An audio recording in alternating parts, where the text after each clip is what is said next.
Chapter 29-26. Why can't I afford to raise them? Are you doubting my ability? Wuxia suddenly grabbed her hand. Smiling deeply, he leaned closer to her and said suggestively, "There's no one I can't afford to raise. Let's see if you can afford to give birth to them." "I'm not a sow. I can't give birth to tens of thousands of them. Even an old sow can't give birth to that many." Xianxia said angrily, "It's enough for you to have 3 buffoons at home." She patted his hand and said exasperatedly, "Stop fooling around, HM. Let's think of names together. I've thought of so many names, but you haven't expressed your opinion yet." "Didn't I express my opinion?" With that, Wuxia lowered his head and moved closer to her abdomen. He held her belly, which had yet to bulge, and smiled. "Yueyao, did you hear that? This is the name that mommy gave you."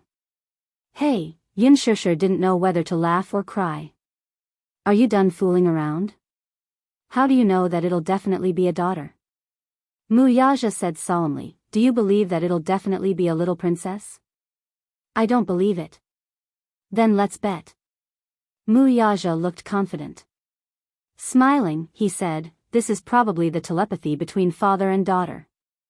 As he spoke, he looked lovingly at her lower abdomen. It was as if he could see the little fellow inside through her belly. "Yueyao, isn't this name very nice? Daddy likes it too. Yueyao, you must be good in mommy's stomach. Daddy loves you." Xianxia couldn't see his face at this moment, but she could imagine that Wuxia's gaze was fixed on her stomach. His face must be filled with tenderness. His eyes narrowed, and his handsome brows arched gently. She remembered that he looked especially good when he smiled. His thin lips curved, outlining a gentle arc like water, with shallow smiling dimples. He rarely smiled, and it was only when he was facing her that he would reveal a rare smile. However, his smile seemed to be able to melt even the coldest ice and snow in the world in a single night.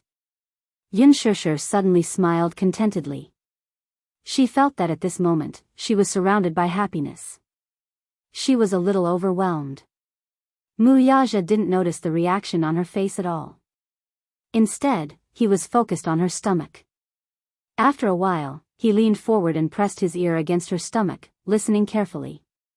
After a while, he started talking to himself in front of her stomach, as if he was communicating with the little fellow in her stomach. Xianxia didn't know whether to laugh or cry. She held back her laughter and didn't want to disturb him. Wuxia suddenly raised his head and asked quizzically, "Can she hear what I said?" "Are you stupid?" Xianxia couldn't help but say, "It's useless to listen to it now. At this time, there's no fetal movement." "Oh? Is that so?" He furrowed his brows, looking disappointed. "I thought she could hear me in her stomach." "She can't hear you. The child can't even understand what people are saying, let alone a fetus that hasn't developed yet." Wuxia caressed her lower abdomen lovingly with a contented smile on his lips. His gaze never left her lower abdomen, as if there was a rare treasure hidden there. Wasn't it a rare treasure? He had even named it. He said gently, "Yueyao, you must be good and don't be naughty. Develop well and grow well. Daddy will wait for you." Chapter 29-27. Pfft, Xianxia covered her mouth and snickered. "I already said that she can't hear you now. What are you talking to yourself for? What if she can hear me?" He raised his eyebrows disapprovingly and reiterated, "There's telepathy between father and daughter." "Okay, telepathy." She went along with him. Wuxia gently caressed her belly as he fantasized, "If the daughter looks like you, what will she look like?" Forgive his limited imagination. The face he imagined was either a miniature version of Xianxia or a combination of Yu and Xiao Yichen's faces. It was very out of place. When Xianxia heard this, she said, "I heard that daughters look more like their fathers." "Huh? There's such a saying?" "Of course. Haven't you heard of it?" Xianxia said seriously, "It's said that sons look like their mothers, while daughters look like their fathers. Look, you look so much like me. It's also said that sons are closer to their mothers. Daughters, on the other hand, are closer to their fathers. Wuxia grabbed her face and scrutinized it before nodding. Yu and Yichen do look more like you. Their facial features are delicate, especially their eyes. After a pause, he said confidently, then my daughter will definitely be a beautiful girl when she grows up. Xianxia laughed. Narcissist. Why are you so narcissistic? This is the truth, he said solemnly. Daughters look like you? I can't imagine that. Xianxia's mind went dark and she could not think of any image. Wuxia also fell into a fantasy. His imagination was also a little lacking. In his mind, a baby girl's face covered his features. No matter how he looked at it, it felt out of place. Suddenly, he was shocked by the face that he imagined. She should be very pretty. He felt a little guilty. He did not know what his daughter would look like if she inherited his looks.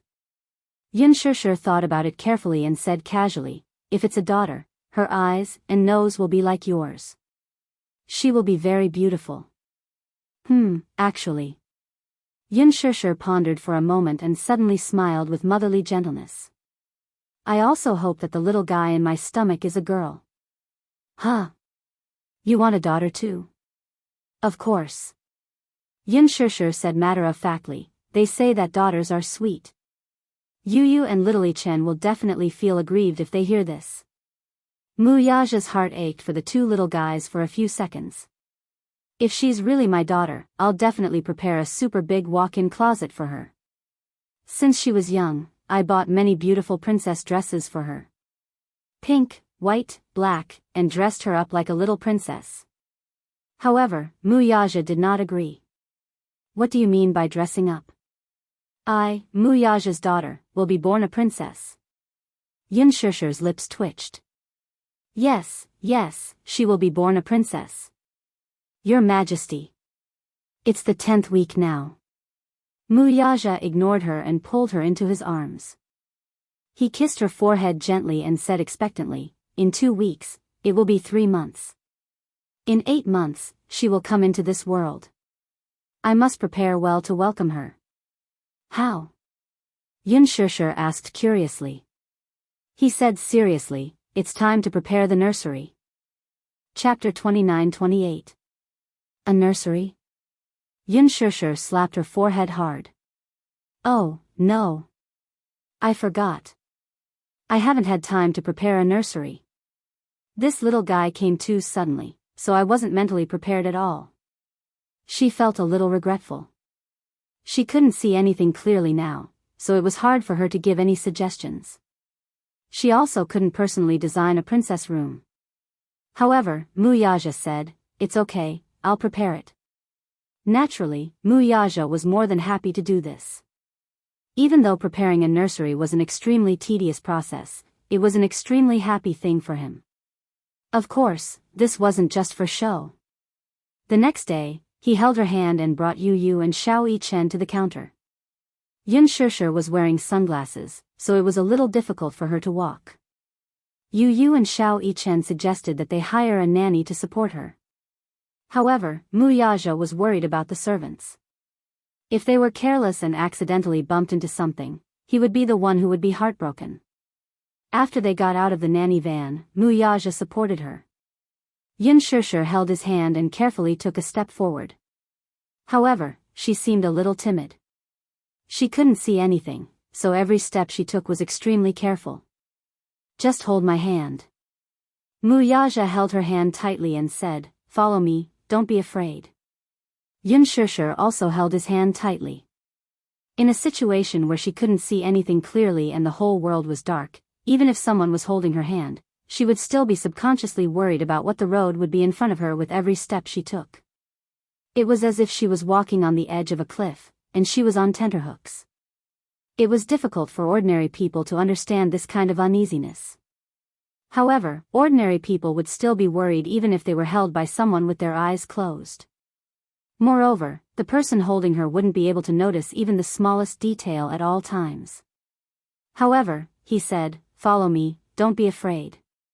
He wouldn't let her fall, bump, or touch anything. Yun Shishir trusted him wholeheartedly, so she held his hand and followed his footsteps.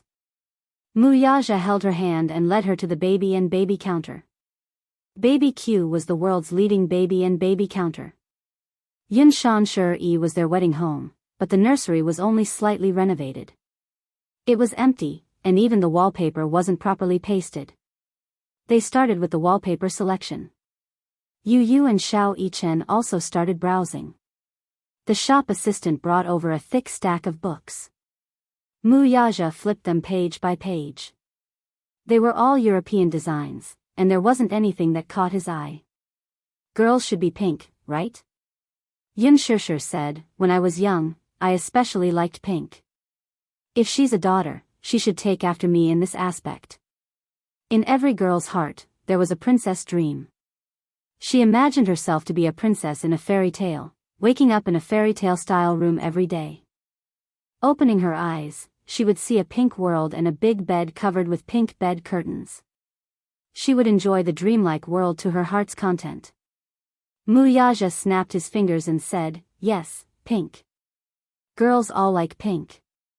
He didn't realize it at first. The shop assistant understood what he was hinting at and immediately brought over a stack of books. They were all pink wallpaper designs. Mu Yaja started flipping through them seriously. He was picky, and just the wallpaper alone took him a lot of effort. Chapter 29-29. After choosing the wallpaper, the family started to choose the crib, toy box, wardrobe, and decorations. Can I trust your taste? Yun Shishir was a little doubtful. She didn't know what the princess room would look like. Could it be, it would be ugly? A man's taste was always hard to explain. She was going to cry if it turned out to be a mix and match trend. However, Mu Yaja was very confident in his taste. Yu Yu approved of the effect of his decorations. Of course, Xiao Yichen's opinion was put aside. He didn't seem to know much about aesthetics. When asked, he said innocently, as long as little sister likes it. Yu Yu couldn't help but complain, little sister isn't born yet. How do you know if she likes it or not? When Yun Shishir heard this, she couldn't help but complain, we haven't even confirmed whether it's a boy or a girl. How do you know it's going to be a little sister? Oh, you're right. Yu Yu suddenly clenched her fists and said, what if she gives birth to a little brother? When Mu Yaja and Xiao Yichen heard this, they were stunned for a few seconds. Yu Yu said meekly, I hope it's a little sister too, but what if it's not? Maybe, things won't go according to our wishes. Mu Yaja and Xiao Yichen's expressions darkened. They seemed to have thought of this possibility as well, and there was a hint of melancholy in their eyes. When the time comes and it's a boy, living in a pink crib seems a little uncomfortable. Yun Shishir couldn't help but add. Impossible. Your genes are so strong. If you gave birth to 2 boys in a row, the chances of the third being a boy are very high, Yun Shishir continued. Mu Yaja snorted coldly and said, impossible. It must be a girl. Anyway, we'll just decorate it according to the princess room. Yu Yu suddenly pulled Xiao Yichen aside and whispered, Mu Yichen, Daddy is so biased. If Mommy really gives birth to a little princess, won't we lose our place in Daddy's heart? I don't know about you, but as for me. Xiao Yichen teared up. I don't seem to have any status. Yu Yu pursed her lips. Really? Mu Yichen felt so wrong that he was about to cry. Daddy didn't put in so much effort to decorate my room when I was young. I've never had much of a presence in his heart. Daddy favors girls over boys? Yu Yu came to a conclusion.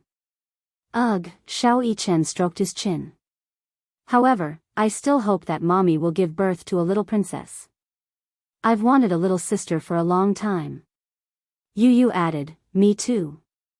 A little sister is so cute. She's so soft and adorable. I can even imagine her smiling at me. Her eyes will curve into crescents as if there are countless little stars in them. She's so beautiful. Little Yichen's heart was bursting with anticipation. The image of a cute little girl smiling innocently at him appeared in Yu Yu's mind, and his heart almost melted at the thought. Thus, the two little guys reached a consensus. That was, it didn't matter if she fell out of favor in front of her daddy. It didn't matter if she lost her status. The most important thing was that they liked a little sister. Regardless of whether they lost daddy's favor or not, having a little sister was more important. Is liking a daughter a hereditary trait? Yu thought about it seriously. If it were me, I would also like a daughter more. Chapter 29:30. Yu giggled, amused by him. Under the combined efforts of the father and son, the princess room was quickly decorated. The walnut flooring was redone, pink wall coverings, white solid wood crib, dreamy bed curtains, and a beautiful crystal chandelier. Everything was as luxurious as a castle. After the princess room was decorated, Wuxia held Xianxia's hand and showed her around. Even though she couldn't see anything, Wuxia was extremely excited as he explained everything to her step by step. Xianxia touched the wall with her hand and felt that the wall coverings had a very good texture. She couldn't help but ask, "What color is the wall coverings?" "It's pink, but it's not just a wall coverings. There's a piece of wallpaper with a picture of a pink unicorn." The pink unicorn was Leji Group's mascot. After Yu took over, he designed a new generation of mascots. Later on, it was printed as a label and printed on every toy package. Later on, this rainbow unicorn had its own name and became the symbol of Leji Group. The children loved this unique and cute little unicorn, and later on, it gave birth to countless products. Yu saw this picture on the wallpaper by chance and felt that it was very meaningful. Hence, he discussed with Wuxia and put up this side of the wallpaper. Xianxia had to use her imagination to imagine the baby room that he had decorated. It seemed to be a little difficult, but seeing how excited the father and son were, she trusted their judgment for the time being. She originally thought that after decorating the princess room, Wuxia would stop. However, little did she know that she had yet to experience the crazy side of a certain man. One night, when Wuxia came back, he walked into the room and went to her bedside. She was resting when she heard him say mysteriously, "Xianxia, guess what I brought back today?" "What?" She was curious. She didn't know what he had brought back with him. He smiled and said casually, "I bought many dresses for my daughter." Xianxia was stunned and at a loss. "Ah. Skirt?" Wuxia immediately ordered. Outside the door, the servants came in with stacks of dresses and placed them in front of her. Xianxia couldn't see anything. She only felt that the clothes in front of her were piled up into a mountain. Ever since the naming incident, a certain man seemed to be especially enthusiastic about the little guy in her stomach. Wasn't it a little too extravagant to buy dozens of dresses all at once? The child hasn't been born yet. Isn't it a little too early to buy clothes now? She said hesitantly. Why is it so early? Wuxia said disapprovingly, the earlier you buy it, the earlier you prepare it. But, children develop very quickly. If you buy so many pieces, the child might not be able to wear them in time. No. Do you think I haven't considered that? He scratched the bridge of her nose lightly and said slowly, the dresses I bought are all different sizes. From the clothes she wears when she's born to the clothes she wears when she's 5 or 6 years old, I picked a few styles. 5 or 6 years old? Xianxia was speechless. She'll have to wait 5 or 6 years before she can wear them. By then, the styles I picked now will be a little outdated. That won't happen. Chapter 29:31. My daughter will definitely be beautiful. Outdated clothes will definitely look good on her. A certain man seemed especially confident. His extremely confident words were completely different from his usual style of speaking. In the future, would this man evolve into a slave to his daughter? Xianxia couldn't help but imagine it in her mind. In the image, Wuxia lovingly carried the tender little girl in his arms, coaxing her to eat, hugging her to sleep, and even when walking, he couldn't bear to put her down on the ground and let his daughter ride on his shoulders.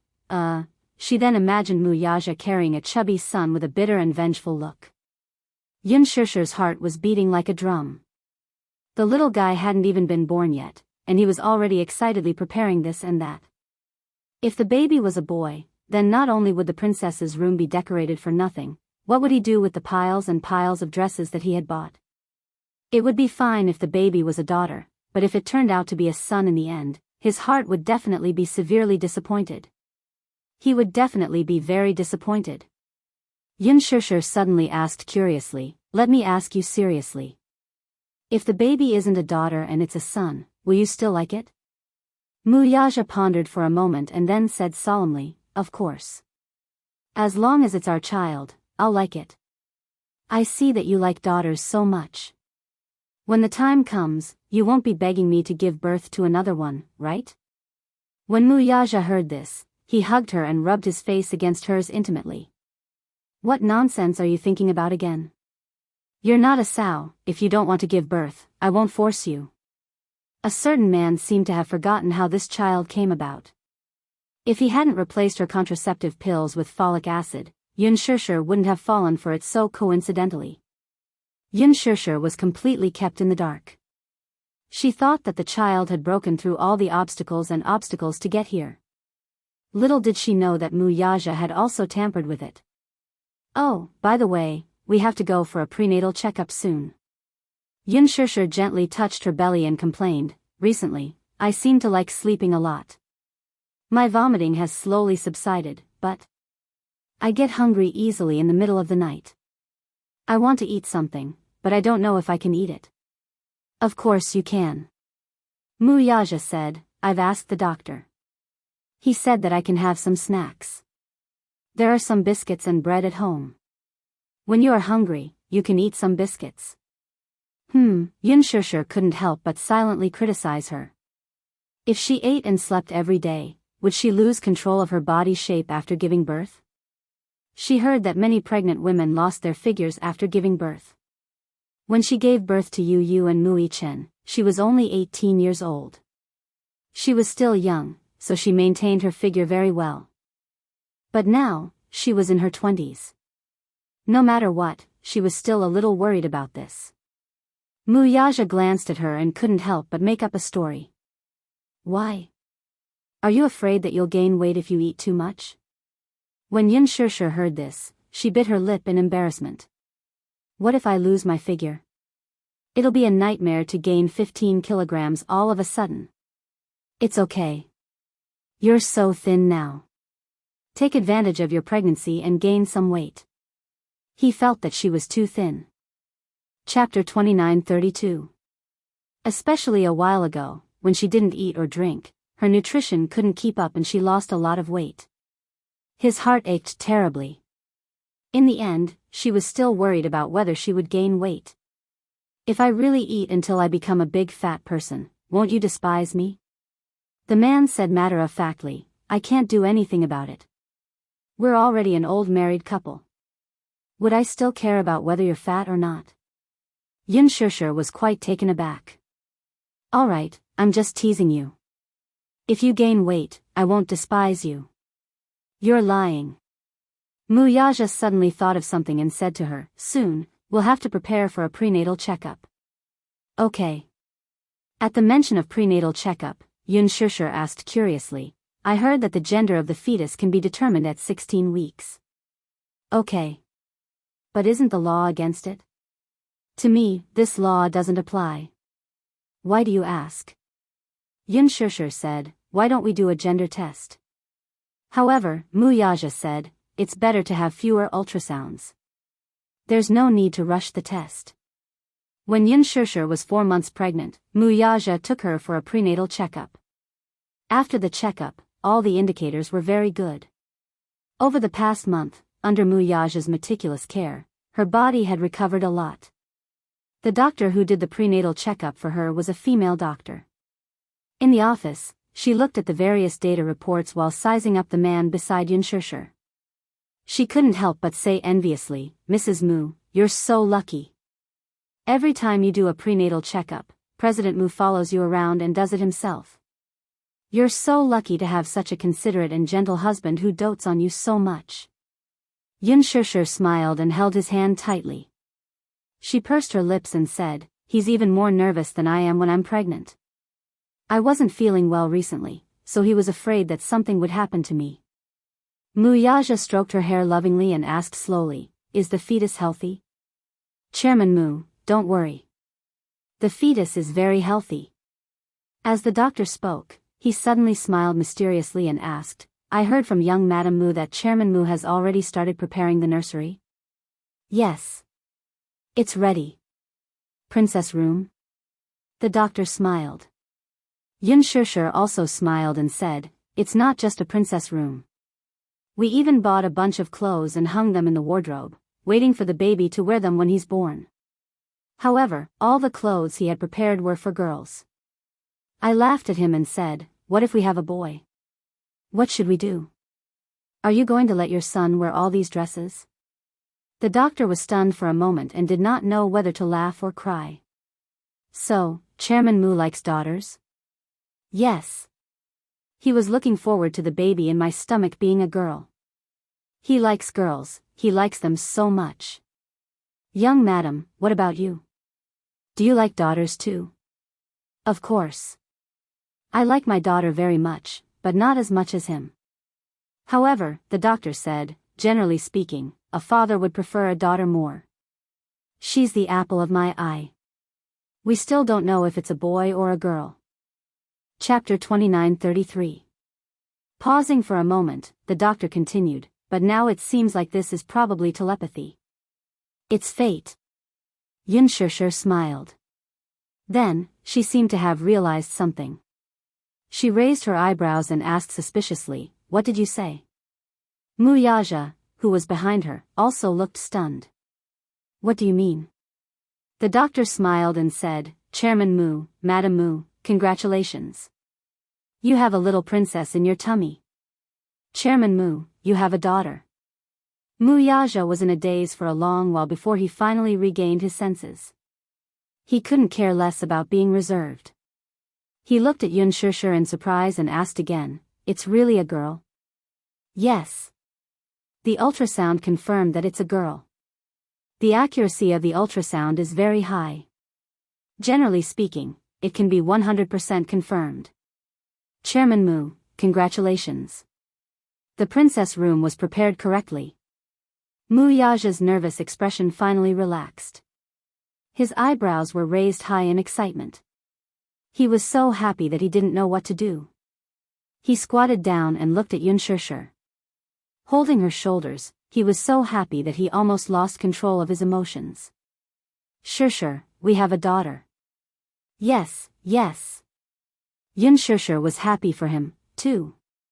Even though she could not see the expression on his face, she could imagine how happy he was just by hearing the slight tremble in his voice due to the sudden happiness he was feeling right now. Wuxia was so happy that he couldn't control himself. He hugged her and lifted her into his arms. Ignoring the fact that there were outsiders around, he carried her and spun her around a few times. Xianxia was so shocked that she hugged his shoulders nervously. She said reproachfully, "You scared me." "Xianxia, I'm so happy. I can't believe that this is real." Wuxia hugged the back of her head. His thin lips couldn't help but curve into a gentle smile.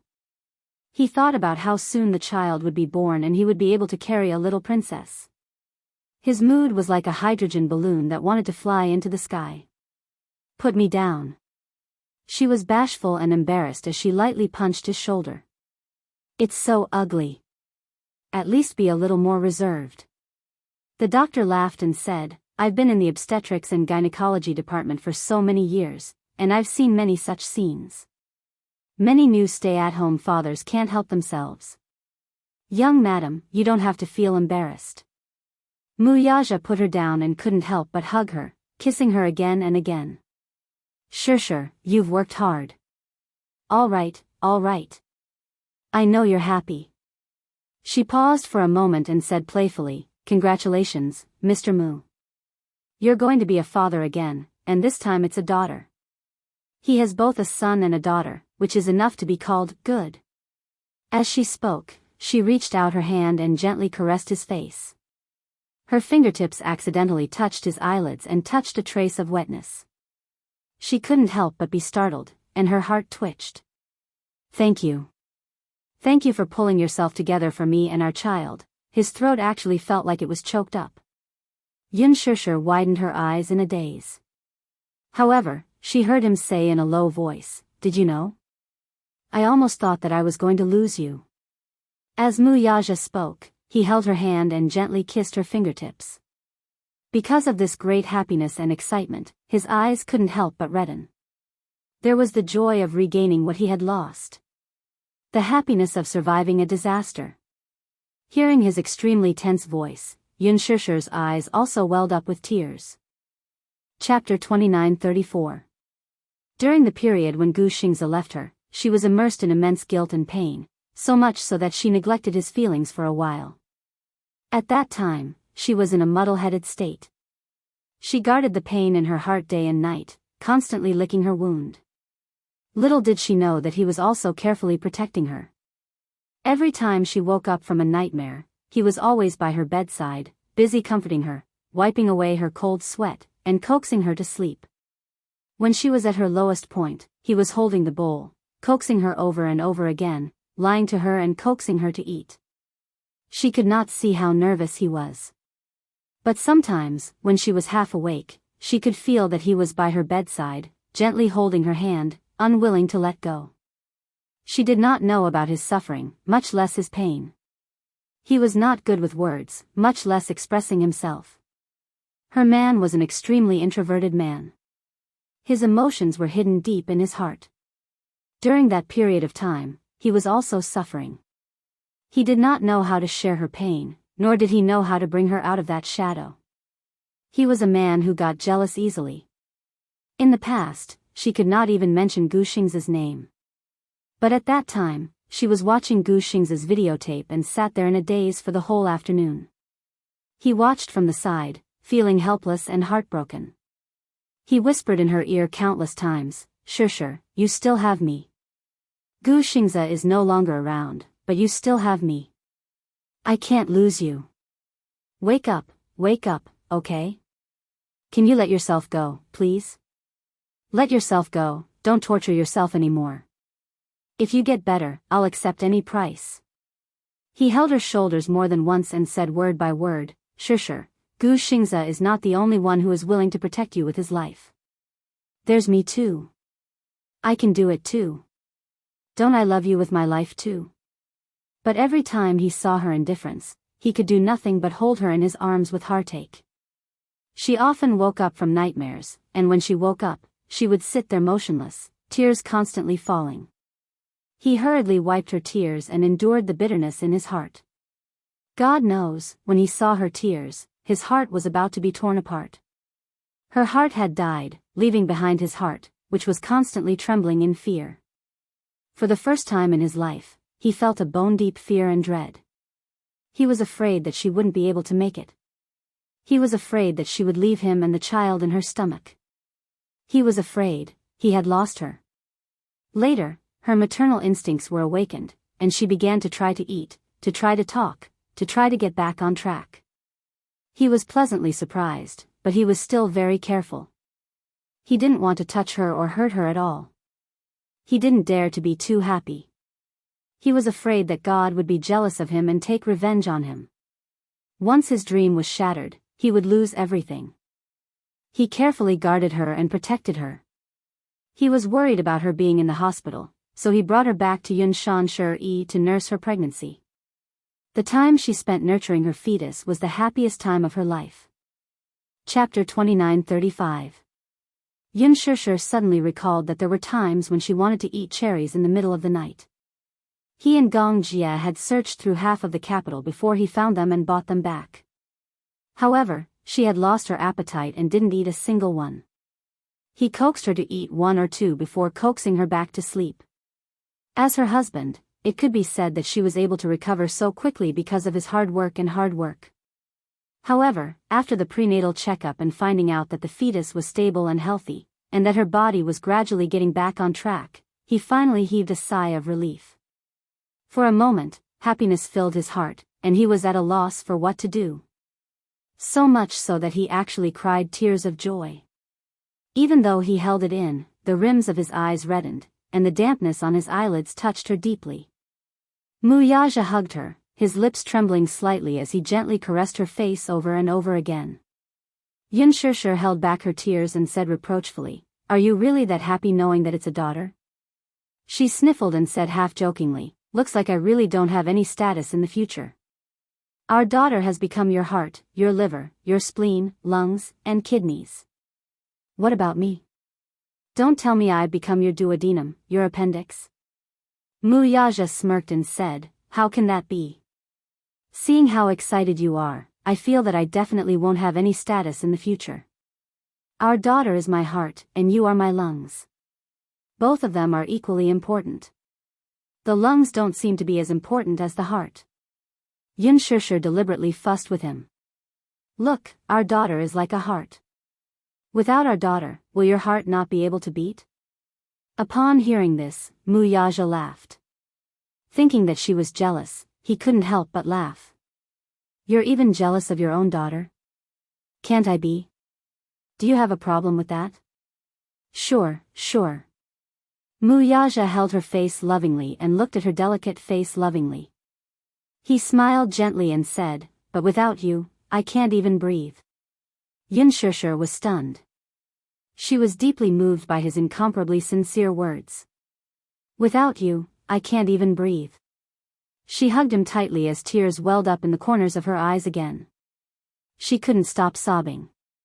"Thank you for waiting for me for so long." She pursed her lips and hot tears fell on his shoulder. She smiled and said, "I won't be so willful in the future. I won't scare you anymore." "Yes." Wuxia smiled. She didn't know how much tenderness was hidden in his gaze when he looked at her.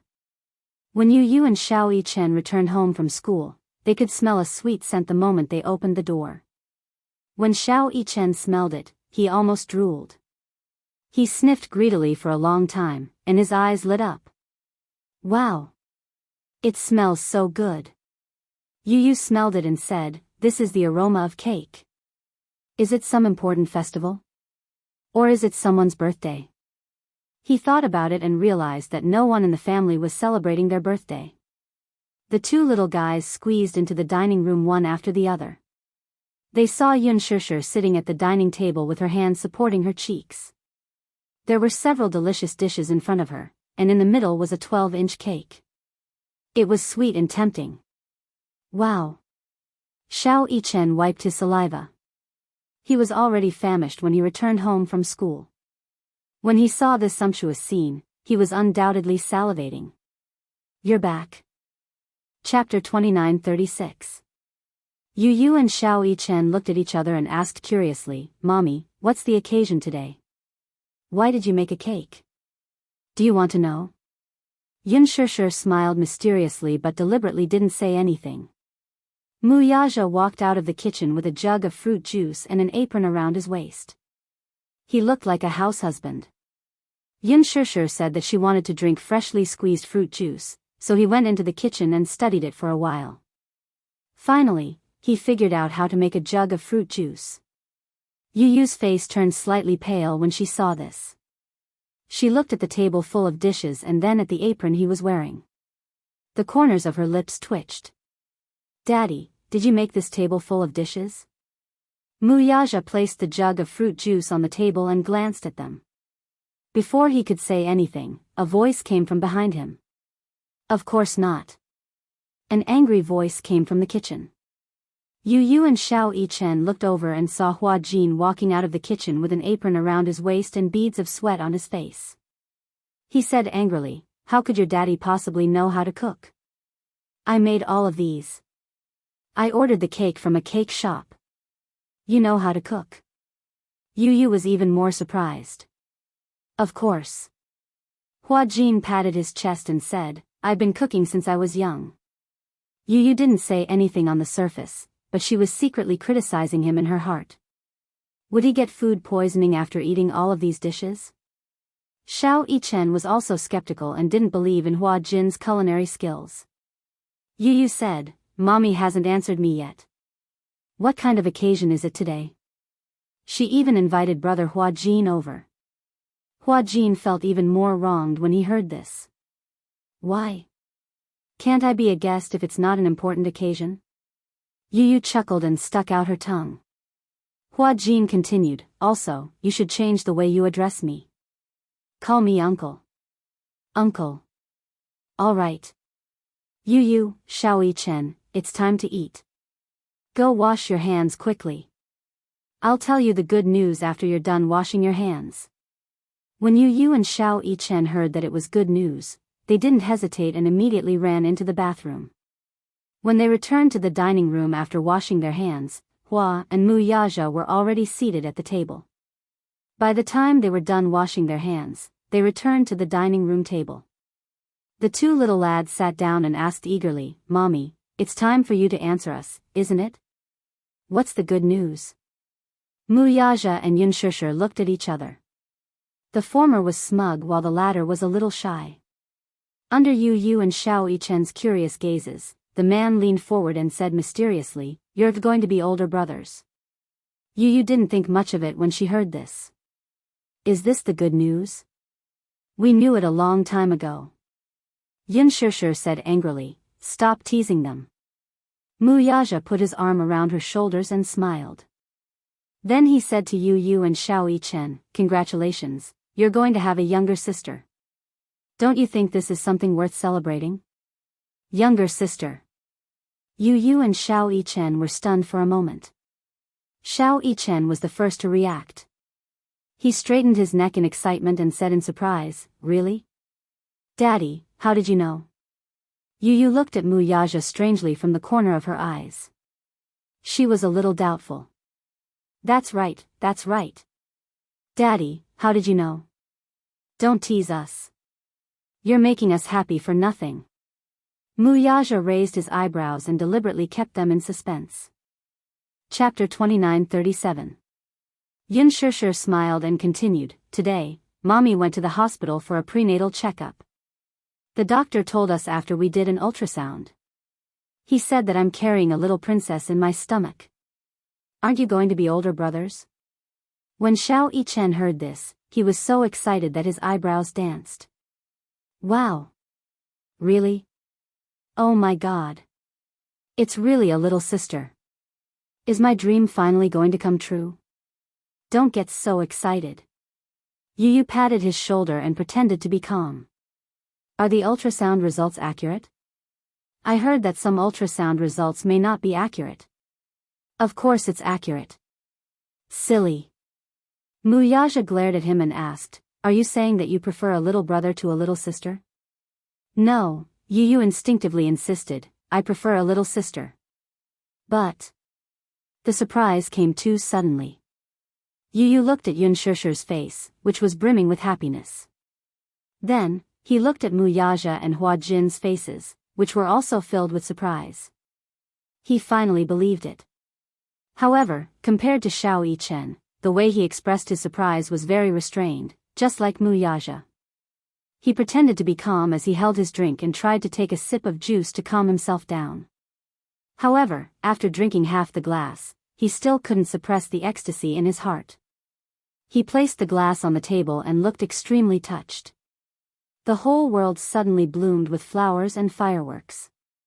He was in an extremely good mood. I have a little sister. Yu Yu clutched his chest.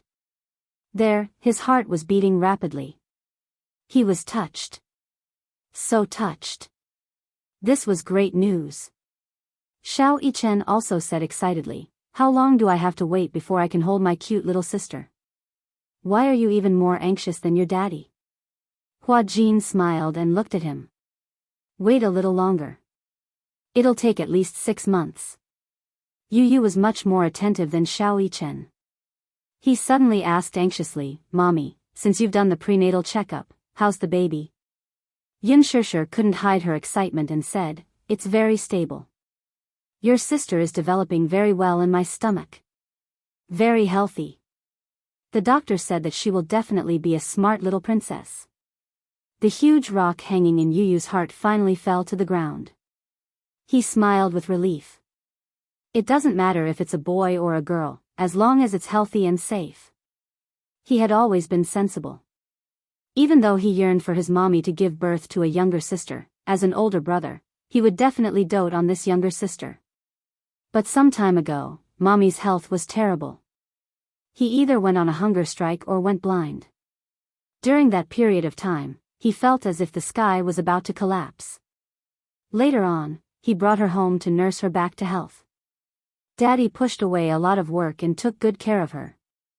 The whole family was on tenterhooks, afraid that something would happen to the child in her stomach and bring another blow to Mommy. However, now that the prenatal checkup was done and the baby was doing well, he was completely relieved. Today is really a good day to celebrate. Hua Jin poured fruit juice for everyone and took the lead to raise his goblet. He said encouragingly, "Shouldn't we toast to celebrate?" "Okay." Mu Yaja nodded. Yun Shishir smiled and reached out to touch the goblet. When Mu Yaja saw this, he thoughtfully pushed the goblet to her. She held it firmly and raised it carefully.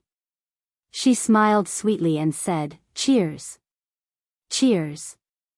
Everyone raised their goblets in unison and clinked them gently with hers, making a pleasant clinking sound. "Cheers." Everyone cheered in unison. Mu Yaja was especially happy. He drank the fruit juice in one gulp. Yu Yu also drank the fruit juice in his goblet. When no one was paying attention to him, he gently reached out and quickly wiped the tears from the corners of his eyes. Beside him, Xiao Yichen's sharp eyes noticed this and couldn't help but hug his shoulders emotionally. He smiled and said, "Yu Yu, we're going to be older brothers." Chapter 29:38. Yun Shishir felt extremely blessed. Especially when she heard the sounds of the two little guys dancing around her and blowing out the candles. Hua Jin was making a racket at the side, bickering with little Yichen as they divided the cake. Yu Yu, on the other hand, was pestering her, asking if she had thought of a name for his sister. A name? Yun Shishir narrowed her eyes and smiled. She asked tentatively, "I thought of many names and discussed it with your daddy. Your daddy said that Yueyao is a nice name. It's poetic." Yu Yu's face twitched. He said in disdain, "Yueyao? That's not a nice name. Daddy has no taste at all." When Mu Yaja heard this, he smacked the back of his head unhappily. "Ouch, it hurts." Yu Yu held the back of his head and pouted unwillingly. "I didn't say anything wrong. Daddy, why did you hit me? What's wrong with Yueyao? What's wrong with it?" Yu Yu argued. "Don't you think that the name is too old-fashioned?" Yun Shishir couldn't sit still anymore. When she heard Yu Yu's complaints, she felt wronged. She wanted to cry but had no tears. She reminded Yu Yu carefully, "Yu Yu. Mommy was the one who came up with this name. Your daddy just picked this one." When Yu Yu heard this, he looked embarrassed. He immediately cleared his throat and said awkwardly, "Actually, this name is quite nice." Yueyao Mu, the jade pool fairy under the moon. Is that how it feels? Yes, yes. This explanation of the name simply hit the nail on the head. Yun Shishir said contentedly, "That's what I meant. Yueyao, Yueyao. What a beautiful name. Yueyao, Mu Yueyao. This name is not bad." Yu Yu flattered, "Mommy is indeed a top student. She can actually come up with such a nice name." Mu Yaja, who was standing at the side, was a little dissatisfied. His face was extremely dark. He reached out and pinched Yu Yu's ear, pulling him to his side. "Yun Tianyu, is this your stance? Just now in front of me, you kept saying that this name didn't sound good and complained about it over and over again. Why is it that when Mommy said that she came up with this name, you kept praising it?" Yu Yu shamelessly. "Because it's really nice. If her surname was Yun, it would definitely sound even better." "Surname Yun?" Hearing this, Hua Jin raised an eyebrow, touched his chin, and suddenly laughed. Indeed, Yu Yu has a point. Yun Yueyao is indeed much nicer than the Mu Yueyao. Mu Yaja, Mu Yichen also chimed in, "Yun Yueyao is nicer. Yun Yueyao is nicer. Alright, let little sister take Mommy's surname." Hearing this, Yu Yu chuckled and said half-jokingly, "Daddy will be heartbroken and can't bear to. If little sister's surname is Mu, Daddy may not be willing. No. Wuxia, however, said, Yun is fine too. He lowered his gaze and looked lovingly at Yun Shishir's slightly bulging belly. He smiled and said, whether her surname is Yun or Mu, she's still my daughter. Wow. Yu was excited when he heard this. Daddy, are you really willing? If little sister and mommy have the same surname, then little sister and I will have the same surname. Chapter 29:39. On the surface, he was all smiles, but deep down, Yu was well aware of this fact. Wuxia really did not have much of a fixation on the issue of surnames. Back then, when he officially announced Yu's identity to the public, he did not say that he would change Yu's surname. That was because Yu said that Yun Tianyu was a name given to him by his mother, and he could not change a single word of it. His surname was Yun, and it would be Yun for the rest of his life. He would never change it back to Mu. Wuxia knew how stubborn he was, so he naturally would not insist on it. However, Yu did not expect his father to not have much of a fixation on his sister's surname either. So, it's decided then? Yun Shishir smiled and sought his opinion. Yun Yueyao? I think it sounds good, too. All right. What's important is that you think it sounds good. Yu and Xiao Yichen were caught off guard and were fed a mouthful of food. Daddy, Mommy, is it really okay to torture us like this? They are still children, can't you let them off? Let's eat the cake. Yu mercilessly interrupted the loving scene between the two and started to eat the cake. Hua Jin had already cut and distributed the cake. Yu placed the biggest piece in front of Yun Shishir and smilingly said, Mommy, quickly eat. Yun Shishir reached out to feel for the cutlery. Yu considerately passed the cutlery to her and said reproachfully, Mommy, it's not convenient for you to eat. If you need anything, just tell me, and I'll get it for you. I can't always rely on you. Yun Shishir continued, don't tell me that I can't see for the rest of my life and have to rely on you to serve me. It's only right for a son to serve Mommy. Yu emphasized. Besides, who said that Mommy won't be able to see for the rest of her life? At the mention of this, Hua Jin furrowed his brows and asked worriedly, oh yeah, did the doctor say when the surgery will be decided? The smile on Yun Shishir's face stiffened slightly. Wuxia glanced at him and frowned. Suddenly, he said, the doctor said that if we do the surgery now, the medication might affect the fetus in the womb. Why? Hua Jin did not know that much. He only knew that if he lost his sight, he could have a cornea transplant as soon as possible so that he could regain his sight. Because during the surgery, some of the drugs used will have a certain degree of toxicity. During a pregnant woman's pregnancy, there were some drugs that had to be avoided at all costs. Otherwise, it would easily affect the normal development of the fetus. In serious cases, miscarriages and deformities were possible. Shishir wanted to protect the child. No matter what, even if she won't be able to see for the rest of her life, there's still me. Yun Shishir smiled and interlocked her fingers with his. Her smile was gentle. Hua Jin furrowed his brows, looking worried. He clenched his fists and said hesitantly, a cornea donor should be something that can only be found by chance. I heard that there's a donor now, so we should be able to perform the surgery immediately. Wuxia was stunned for a moment.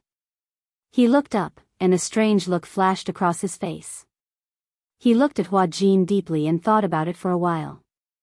Suddenly, he asked, how do you know that there's a cornea donor now? Hua Jin wanted to say something but stopped. He glanced at Yun Shishir but did not say anything in the end.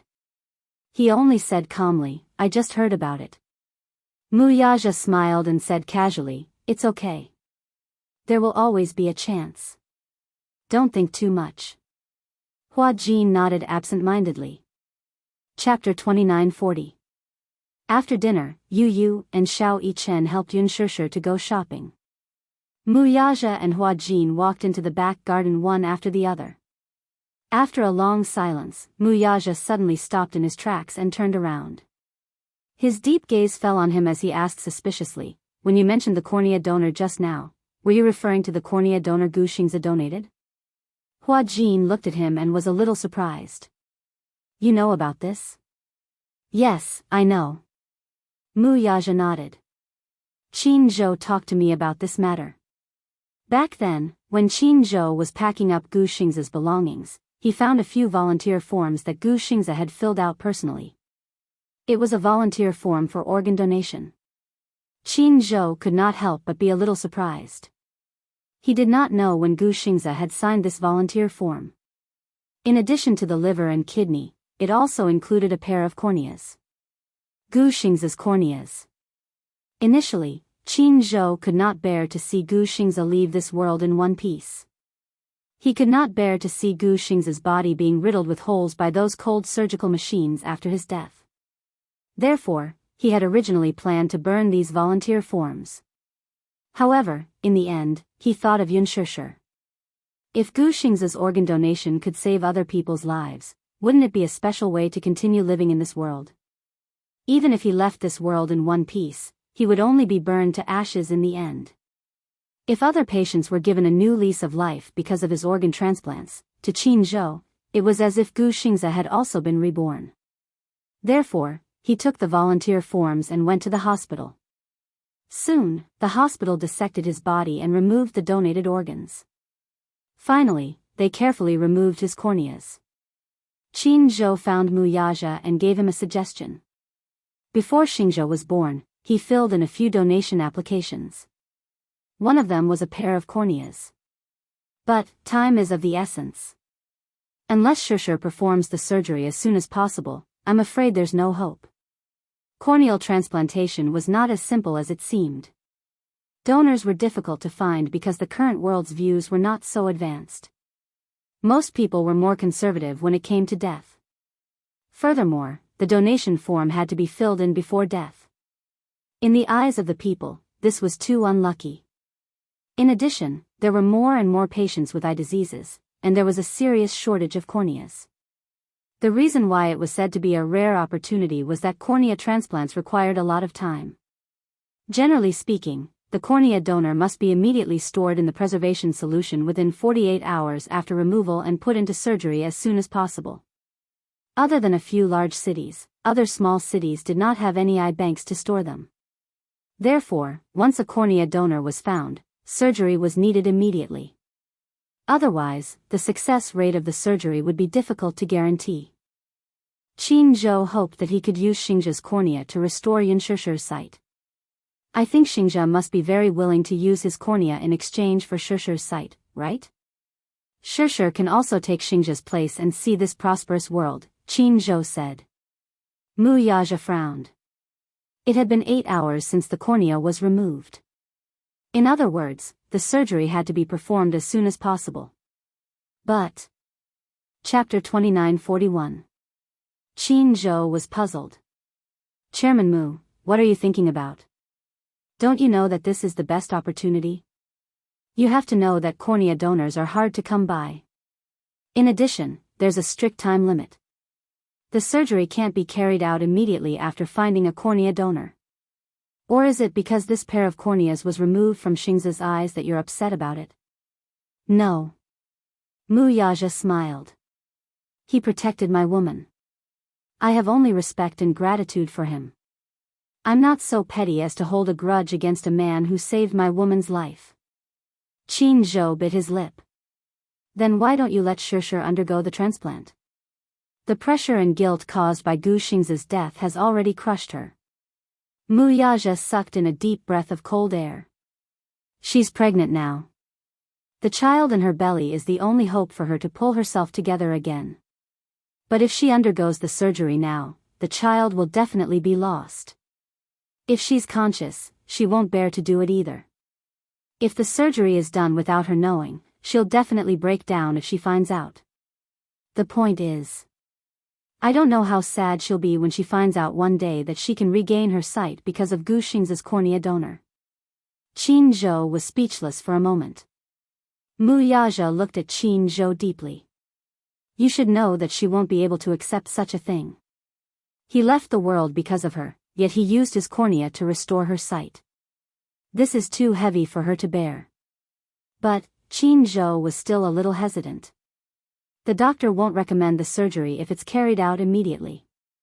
Wuxia continued, she's not in a good mental state now.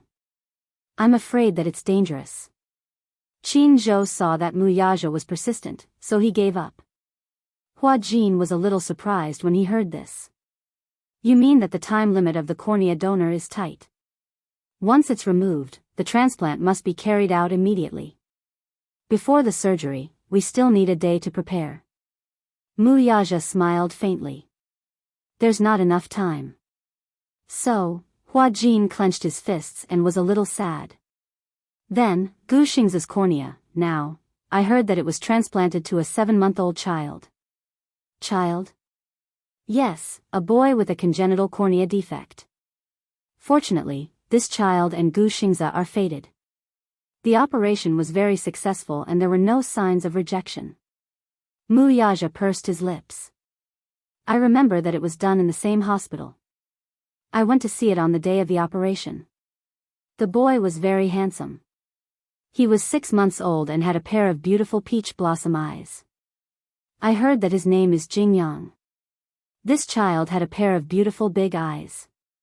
Before entering the operating theater, when he was preparing for work, he was still smiling with his eyes narrowed.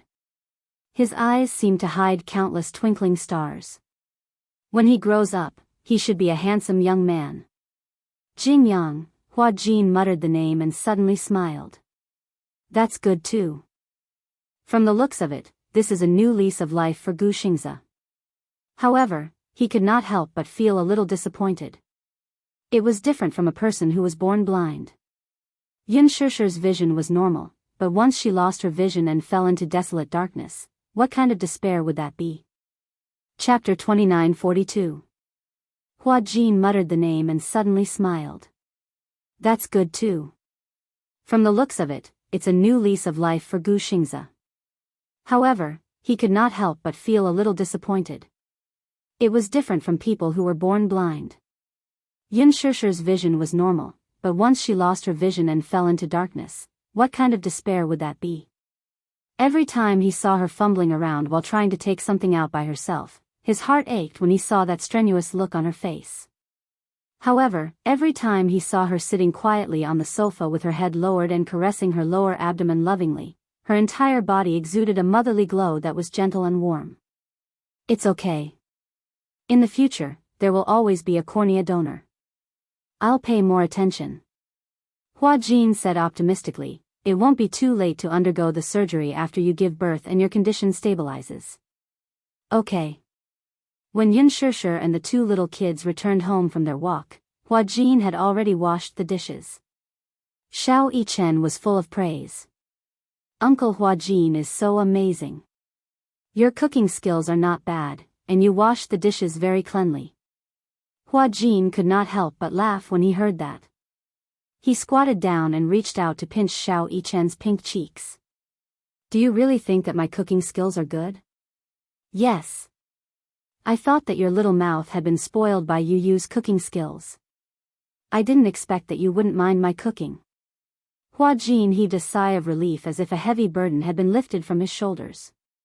At the side, Yu Yu said lightly, although the food you cook isn't that exquisite, it's still edible. Hua Jin was speechless. Yin Shishir was amused and laughed. Yu Yu, don't be too picky. Do you think everyone is like you?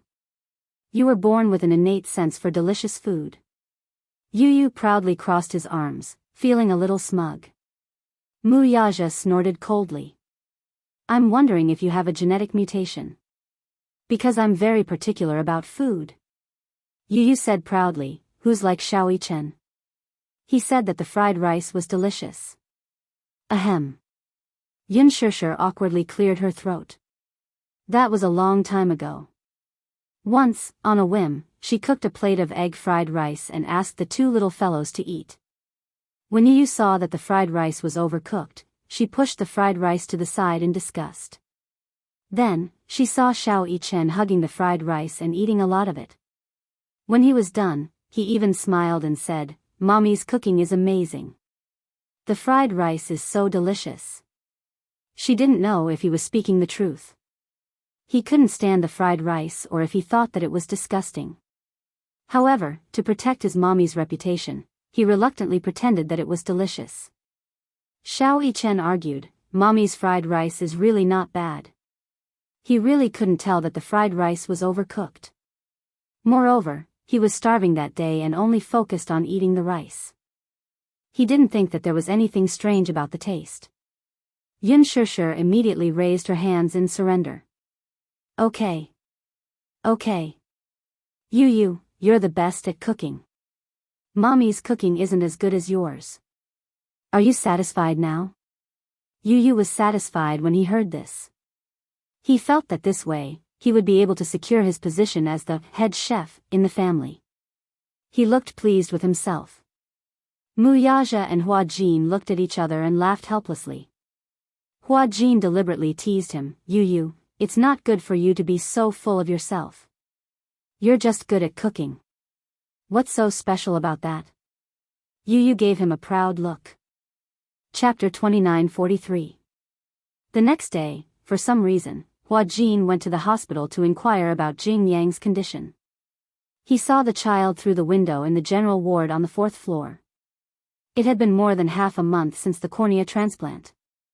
The child was recovering very quickly and had been transferred from the intensive care unit to the general ward. He would be discharged soon. The child was very beautiful. His skin was fair and clean, so tender that it looked like it could be broken by the wind. He had a pair of big, watery eyes and long eyelashes.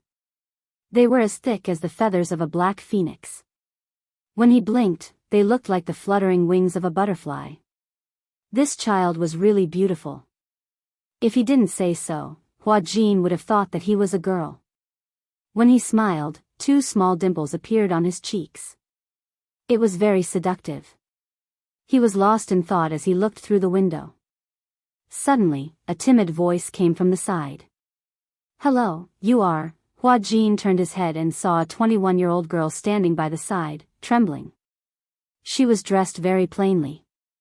She wore a white blouse and a pair of washed-out jeans. Her black hair was gently tied up with a hairband. However, even though she was dressed plainly, it still couldn't hide her clear and bright temperament. She was very beautiful. She belonged to the delicate and pretty type. She had beautiful big eyes, a high nose bridge, and handsome facial features. Hua Jin sized her up and immediately guessed her identity. Are you Jing Yang's mother? The girl was so shocked that her eyes widened. She was a little surprised. How did you know? Because your eyes look very similar, don't you? The girl smiled and blushed shyly. She asked carefully, then, who are you? She obviously didn't recognize him. It was obvious that she didn't pay much attention to the entertainment industry and didn't watch many entertainment programs and dramas. Hua Jin smiled faintly.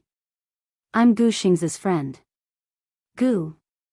Ah, the girl was so shocked that she covered her mouth like a frightened deer. Then, her eyes became wet. She pursed her lips and said gratefully, if you're Gu Xing's friend, you must be a big star too. Yes. As Hua Jin spoke, he glanced through the window at the giraffe plushie lying on the hospital bed and smiled. I'm here to take a look at the child. Okay, please come in. The girl welcomed him into the ward enthusiastically. Hua Jin didn't stand on ceremony. He entered the ward and sat by the bed. After chatting for a while, Hua Jin found out her name. Jing Qi. A simple but pleasant name. Previously, Qin Zhou had wanted to transplant Gu Xing's cornea to Xianxia, but because she was pregnant, he could not do the surgery immediately. Hence, he found the child through the hospital. Jing Qi rushed to the hospital and understood the situation. When she heard that there was a cornea donor, she was excited but asked fearfully, how much is the surgery fee? About 40 to 50,000. When she heard this, her heart hung high, and she felt very uneasy for a moment. She couldn't afford that much money and was worried about how to gather the money. She didn't know who Gu Xingzi was. She didn't usually watch television. She worked in the factory for 13 hours a day. Chapter 29:44. Qin Zhou learned about this situation. Coincidentally, Gu Xingza had a sum of money that was specially used for public welfare. In addition to the donation form, Gu Xingza also filled in the donation form for special funds for surgery. In other words, he had given a sum of money for the organ transplant surgery that he had donated to families who felt that it was difficult to pay for the surgery. When Qin Zhou mentioned this to Jing Qi felt especially guilty. After repeated insistence, she wrote an IOU and gave it to Qin Zhou. She also said solemnly, "No matter what, I have to return this money.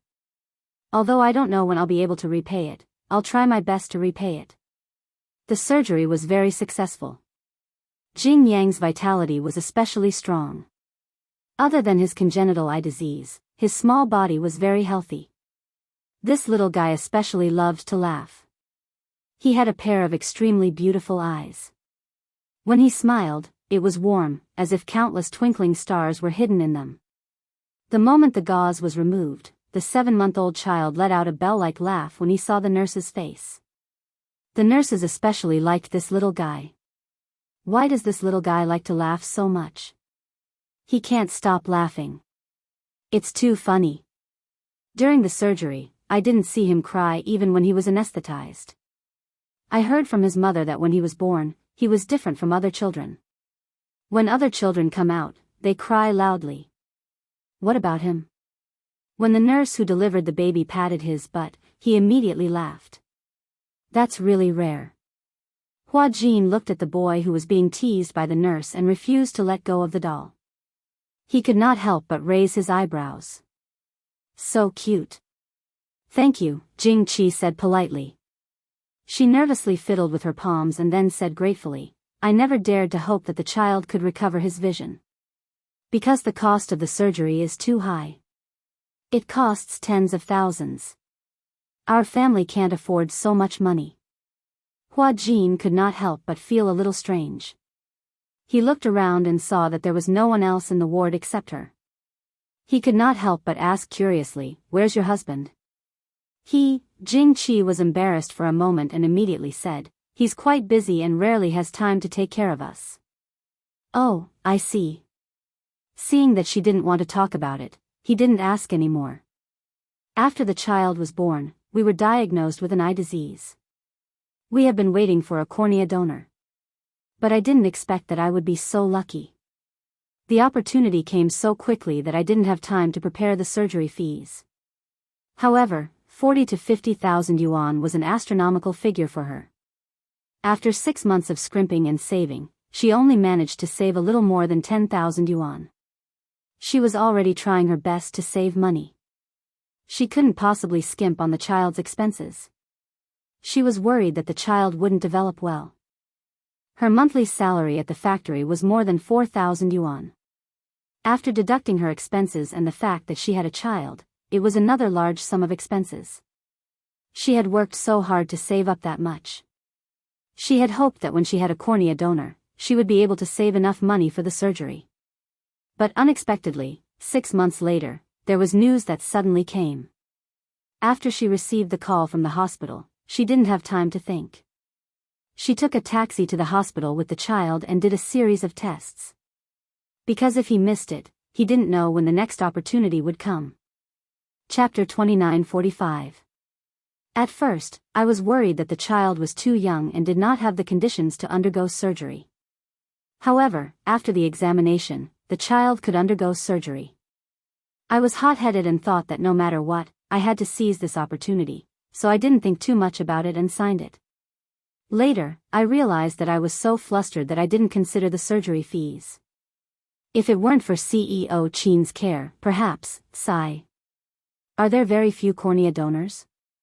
Hua Jin suddenly asked curiously. Jing Qi was stunned and nodded. Yes, the supply and demand are very tight. After all, there are many people with eye diseases now, but there are very few donors. I heard that in the past, the source of corneas came from prisoners on death row in prison, but now the law doesn't allow it. Therefore, only those who voluntarily donate are very rare. Hua Jin was stunned. If it were my child, I would be willing to exchange my cornea for it. Of course. Jing Qi smiled. When the child was born, it was found that there was a problem with his eyes and he needed a cornea transplant. I asked if I could use my cornea, but the doctor said that this is not allowed by the law. It's illegal. Why? Because the cornea of a living person is not allowed to be donated. In other words, even if I was willing, the hospital has no right to perform such a surgery. Why? Hua Jin was a little agitated. Why is it illegal? Can't I donate it willingly? No, it's the same in other countries. Because it's very unfair to remove the cornea from a living person's eyes and use one person's light to exchange for another person's light. Hua Jin was stunned, and his heart clenched tightly. He had originally planned to wait until Yun Shishir could undergo surgery before secretly going to the hospital to remove his cornea in exchange for her light. He had asked around in the past and found out that one cornea could restore the light of two people. However, now that he learned from Jing Qi that living people could not donate their corneas, he could not help but feel disappointed. After leaving the ward, Hua Jin absent-mindedly stood at the entrance of the hospital. He hailed a cab and arrived at Yun Shanshir. Yun Shishir had given him the key to Yun Shishir's house. When he opened the door and walked in quietly, he saw Yun Shishir holding a watering can and groping her way to the back garden. He followed her quietly, and saw how slowly she walked. Beside her, the servant followed her carefully, not daring to reach out to support her. She had a strong personality and wanted to do everything by herself. She would only seek help from the servants if it was a particularly difficult matter. Wuxia meticulously rearranged the furnishings in the house. The angular furniture was wrapped in soft cushions. It must have been hard on him to be so attentive, worrying that she would bump into something because she couldn't see. Therefore, the corners of the table, the corners of the wall, everything that had edges and corners, were covered with soft cushions. Even if he bumped into it, it wouldn't hurt. The servant saw him and was about to announce his arrival when Hua Jin immediately shushed her, indicating for her not to disturb him. She slowly moved to the door, kicked her toes, and stepped over the threshold. Only then did she reach the back garden unimpeded. She walked to the flower bed and carefully watered the Chinese roses. Chapter 2946. Hua Jin walked to the door and saw her carefully holding onto the flowers and watering them nonchalantly. He walked over quietly, but before he could take a few steps, he alarmed the person who was carefully watering the flowers. Who's there? Yun Shishir turned her head and looked in the direction of the footsteps. Ever since her eyesight went bad, her other senses had become extremely sensitive, especially her hearing. Thus, she caught the subtle sound of the footsteps in an instant. Hua Jin stopped in his tracks but didn't say anything. Just as the servant was about to speak, Hua Jin immediately put a finger to his lips and motioned for her not to make a sound. Yun Shishir raised her eyebrows. She immediately guessed that the person who came must be playing a game of identifying people. She curled her lips and narrowed her eyes as she smiled. Hua Jin, stop fooling around. Ah, Hua Jin widened his eyes in surprise. He smiled as he walked to her side and squatted down nimbly. How did you know it was me? Your footsteps are so heavy. It can't be you or Xiao Yichen. Other than him, you're the only one who can enter and leave this manor at will. After pausing for a moment, Yun Shishir smiled faintly. However, he's not like you. He doesn't know how to play such a boring game. Hua Jin stuck out his tongue. Sister, you're amazing. They say that pregnancy makes a woman stupid for 3 years. That's not true. You've become much smarter after getting pregnant. Yun Shishir raised her hands symbolically and pretended to hit him. She said angrily, I've always been smart, okay? Don't spout nonsense. As she said this, she turned her head again and continued what she was doing in a serious manner. Hua Jin stayed by her side quietly. He didn't know why, but he really enjoyed this quiet moment. He watched in a daze as Yun Shishir carefully watered the flowers. She was afraid that she would water them wrongly. She even carefully held the flower branch with one hand and held the watering can with the other, sprinkling the water with a sizzling sound. Hua Jin looked at the side of her face. It was peaceful and warm. Even though her eyes were blind and unfocused, the gentleness in her eyes was something he had never seen before. Ever since that incident, due to her pregnancy and poor eyesight, she had stopped all her work and quietly stayed at home to nurse her pregnancy. Other than work, he would come here to accompany her. Staying by her side, no matter how irritable his heart was, it would instantly calm down and soothe him. As she watered the flowers, Xianxia asked curiously, "You seem to be very free recently. Didn't you take on any jobs?" Hua Jin said matter-of-factly, "Of course. I've accepted quite a few jobs." I can't tell." Xianxia put down the watering can and stood up. She turned around and groped with her hands, trying to sit down. Hua Jin immediately helped her sit down. "Since you said that you've accepted so many jobs, why do I feel that you don't seem to be busy when you keep coming here for no reason?" Hua Jin said unhappily, "Isn't that just to spend more time with you? Other than work, I spend the rest of my time here." This villa was huge and had many empty rooms. Wuxia had specially arranged a room for Hua Jin to stay here. After all, he also had a lot of work to do. He felt more at ease letting Hua Jin spend more time with her. At first, Hua Jin felt a little awkward. He felt that he wasn't staying here like a third wheel. However, Xianxia also said that he should stay here peacefully and treat them as a family. Chapter 29:47. Only then did Hua Jin feel less burdened. Usually, when he was busy with work, Hua Jin would stay in a nearby hotel. When he was free, he would stay at Xianxia to accompany her. Xianxia smiled contentedly. "Should I be touched?" "You should be touched. In order to accompany you, I pushed away a lot of work." As Hua Jin spoke, he covered the back of her hand. "Didn't I say before that if you can't see, I'll be your eyes?" "Yes, I remember." Xianxia paused. "That's good too. After all, if you take on too much work, your body won't be able to take it." Hua Jin snorted aggrievedly. "I still have to take care of work. If I don't earn money, who's going to support me?" Xianxia deliberately teased him. "I'll support you." "No way. You're still relying on brother-in-law to support you. Moreover, you're a man, not a gigolo who lives off a woman.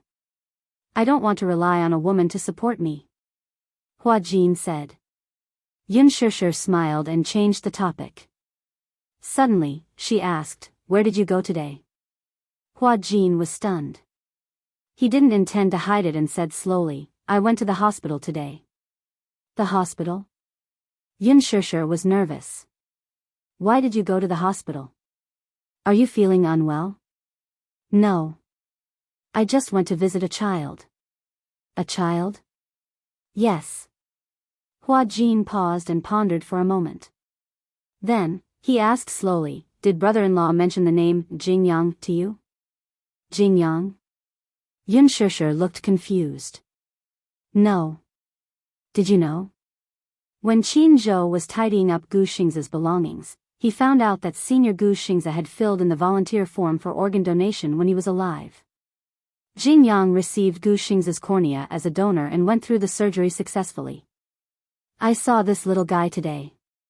He's very beautiful and has recovered well, especially his big eyes. They're so beautiful." The smile on Xianxia's face froze, and her eyes couldn't help but blank out. Hua Jin saw her expression and suddenly became nervous. "What's wrong?" "Sister, it's been so long. You should let go of Senior Xingza, right? Ever since that incident, everyone has kept the words Gu Xingza a secret. Although I feel that there are too many regrets, we can't always be obsessed with the past, right?" Xianxia's pupils dilated. Hua Jin held her hand tightly. His handsome brows furrowed slightly as he said with heartache, "Let it go. Is that okay? Even though I know that you can't be so free and easy, it might be a little difficult. However, no matter what, you have to face it. The person who is no longer here is no longer here. The reason why I mentioned this child to you is because I want you to know that although Senior Xianxia is no longer here, he has obtained a new life in this world in another way." Hua Jin. Yin Shishir held his hand and calmly reassured him. Don't worry, I won't make you guys worry like I used to. Upon hearing this, Hua Jin was still skeptical. Really? Chapter 29:48. Sister. The more Hua Jin looked at her, the more his heart ached for her. He hugged her tightly and said with a sobbing tone, Senior Xing's death is really not your responsibility. Don't torture yourself, and don't live in guilt. I think that if you truly love someone and give up for love, you will definitely not ask for anything in return. Gu Xingzi treats you well out of his own accord, and he has no regrets. He treats you like his life, so he definitely wants you to be well. I understand. Yin Shishir hugged his shoulders gently and choked, I understand. So, I'll be well. Hua Jin wiped her tears away, but heard her say, I want to see that child. Seeing that he was silent, Yin Shishir pleaded, just once is good. I want to see him. I can take you to see him, but you have to wait until tomorrow at least. Hua Jin explained, when I left the hospital, the child was already asleep. After all, he's only 7 months old and needs to rest well. Yin Shishir nodded. The next day, Hua Jin turned down an interview and brought her to the hospital. When they arrived at the ward, Jing Qi was not in. Hua Jin guessed that she was probably going through the discharge procedures. Jing Qi said that the child had recovered very well, so there was no need for him to stay in the hospital any longer. Every day he stayed in the hospital would be a day's worth of expenses. The doctor had already hinted that the child could be discharged, so she planned to go through the discharge procedures as soon as possible. Pushing open the door of the ward, Hua Jin held her hand and walked in quietly. On the hospital bed, the child's eyes were wide open. He blinked and looked at the world curiously. Hua Jin had specially brought a gift for the little guy this time, a pink unicorn plush toy from Luji. Approaching the bed, Hua Jin helped Yin Shishir sit down. He leaned over to look at the little guy and said gently, Uncle is here to see you again. Are you surprised? Yeah. The child stretched out his hand and pointed a tender finger at him, his eyes wide open in curiosity. Hua Jin gave him a thumbs up, and then placed the unicorn beside him. Yu Yu's unicorn was not big. It was a medium-sized unicorn. Based on Yu Yu's height, she could hold it with one hand. However, the little guy was only 7 months old after all. When he opened his arms, he happened to be hugged tightly. It could be seen that the little guy especially liked this furry toy. He hugged it and rolled around on the bed. The 7-month-old child had already learned to crawl around on the bed and was especially good at tormenting himself. Yin Shishir could not see. She could only hear a series of bell-like laughter coming from the bed. It was extremely pleasing to the ear. The crisp laughter was like the clear spring of a mountain stream, but also like the sound of wind chimes. When she heard this, she couldn't help but smile. Jing Qi finished the discharge procedures and walked into the ward. When she saw that it was Hua Jin, she was about to smile. However, when she saw the unfamiliar person sitting by the window, she was stunned. Although she looked unfamiliar, when she looked carefully, she felt that she was familiar, as if she had seen her somewhere before. She suddenly recalled that she seemed to have seen this woman in an advertisement when she was at the bus stop. The endorsement was for a high-end cosmetics brand. This cosmetics brand was especially expensive. When she was shopping in the mall, she had seen this counter in the cosmetics area on the first floor. On the counter, there was also a poster of this woman. Chapter 29:49. Her name was Yin Shishir. However, at this moment, she wasn't wearing elegant makeup like in the pictures. Instead, she was barefaced. When she left the house, she had only washed her face. Hua Jin saw that the sun was very strong today, so he dragged her back and applied sunscreen on her. Hence, he didn't recognize her at first glance. After the makeup, there was still an obvious difference, but it didn't detract from her beauty at all. Sorry to disturb you again. When Hua Jin saw her, he immediately stood up and greeted her politely. Not at all. I'm very grateful that you could come and visit Yang. Jing Qi glanced at the little guy on the bed who was hugging a toy. She immediately guessed who had given him the toy. Hello. Xianxia also greeted her. Are you Jing Yang's mother? Yes. Can I carry the little guy? Xianxia asked with a gentle smile. Although Jing Qi found it strange, she didn't stop her. Instead, she smiled and said, okay, but be careful. This little guy is still a little heavy. Hua Jin carried Jing Yang to Xianxia. Xianxia reached out and hugged the little guy. Seeing that she couldn't see, Jing Qi was slightly surprised. She opened her mouth, but didn't ask anything. The little guy was in Xianxia's arms, but surprisingly, he didn't feel shy. He only opened his eyes wide and looked at her curiously. His two little hands were probing. First, he touched her hair. Then, his big eyes were attracted by the necklace on Xianxia's neck, so he reached out to grab it. The child was small and didn't know what to do. He was a little strong. When Jing Qi saw this, she rebuked, Yang, be good. Don't move. Xianxia immediately said, it's okay. She couldn't help but feel a little regretful. Because she couldn't see, she couldn't take a good look at the child in front of her. However, hugging the soft little cub, it was as if she had returned to a few years ago when Yu was just born. His body was also small and soft, as if he was made of water or glutinous rice balls. It was as if he could be flattened and rounded at will. She hugged him carefully. Although she was a little unfamiliar with the way she carried the child, she was professional enough. One look and one could tell that she had been a mother. The little fellow became even more intimate with her. It felt so comfortable being hugged by her. Its pair of eyes were curved like crescent moons as it giggled and babbled. Who knew what it was talking about? Hua Jin replied, the operation went very smoothly. There were no signs of rejection. The little guy's eyes are especially beautiful. When he grows up, he should be as handsome as me. Shameless. She retorted, he'll definitely be more handsome than you. Sister, you're so biased. My face is praised by my fans as the most beautiful woman in the world.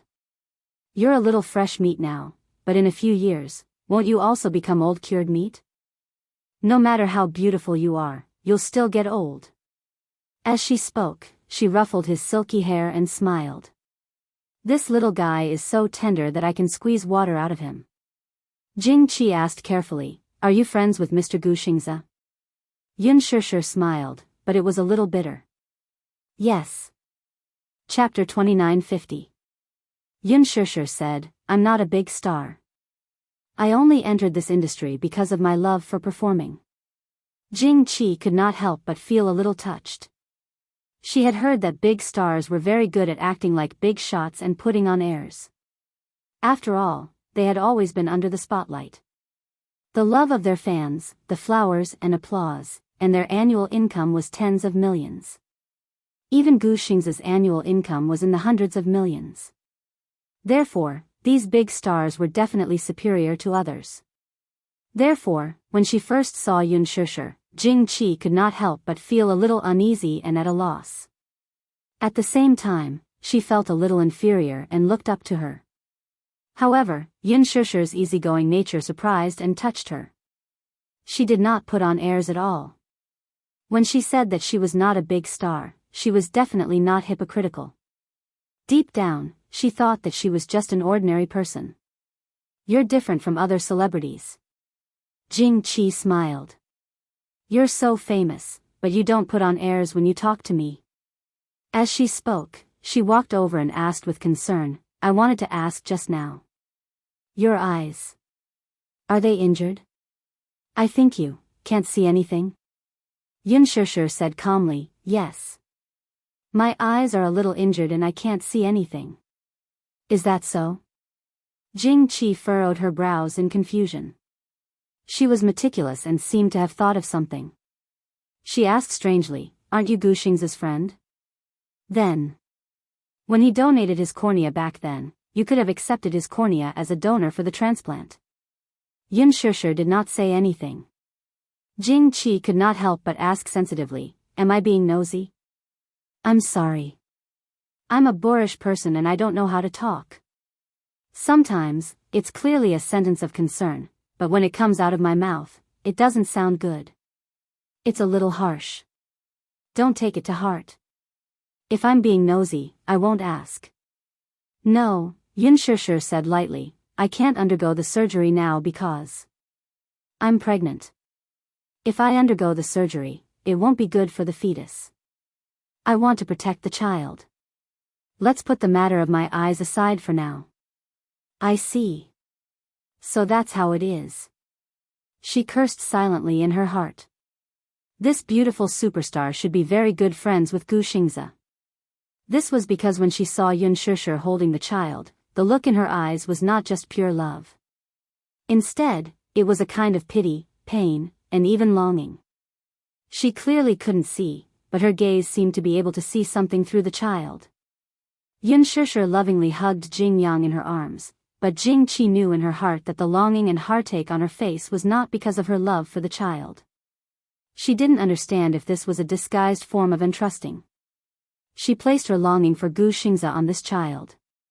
Jing Qi came back to her senses and said with a smile, "Congratulations. You're going to be a mother." Xianxia smiled. "Thank you."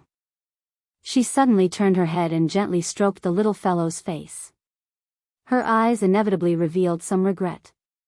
What a pity. I can't see. Otherwise, I could have taken a good look at what the little fellow looks like.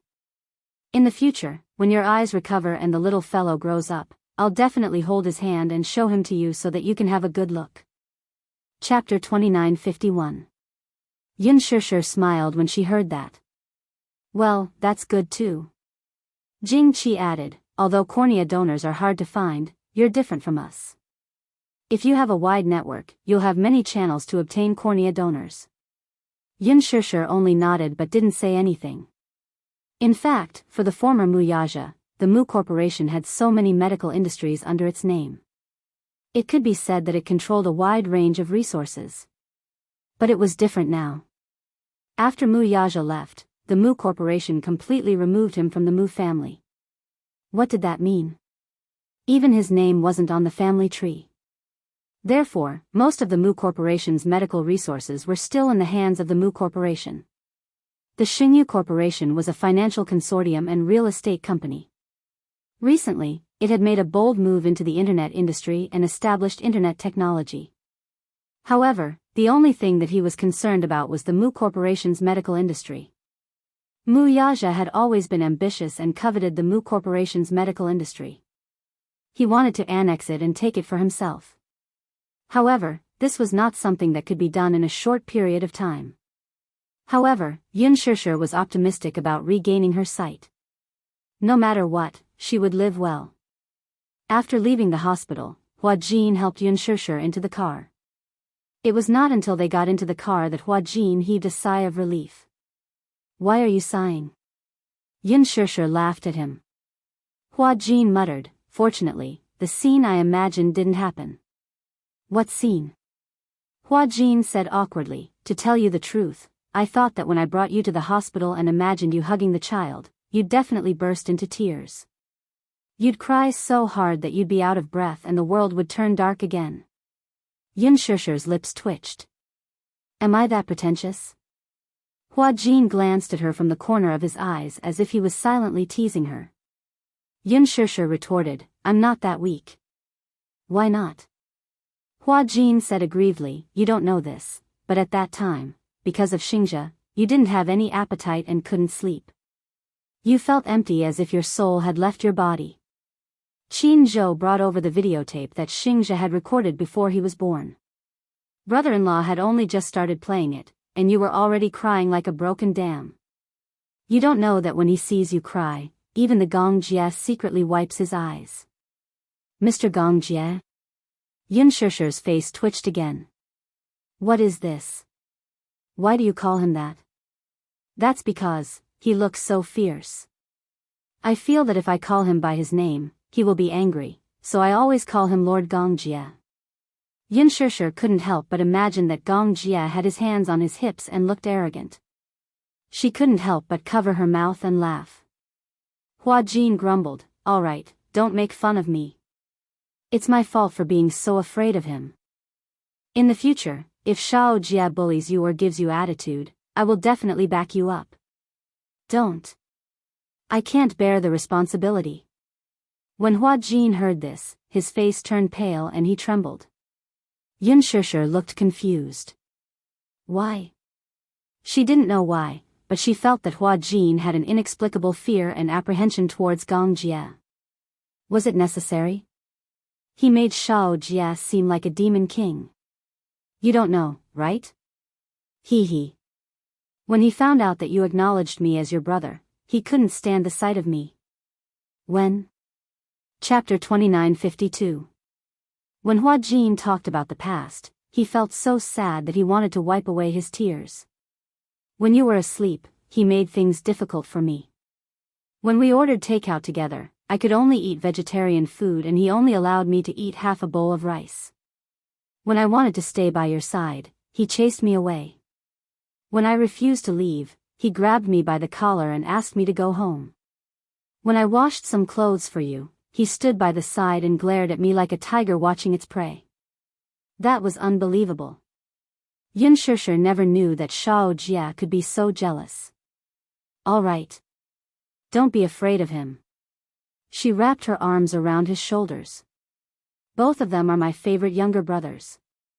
I love them both, regardless of who they are or who they are. Hua Jin smiled contentedly. Oh, by the way, why don't we eat out tonight? Yu and Xiao Yichen went on a spring outing, so they won't be back for dinner. I can't be bothered to prepare dinner. Okay, but you have to inform your brother-in-law first. Hua Jin nodded.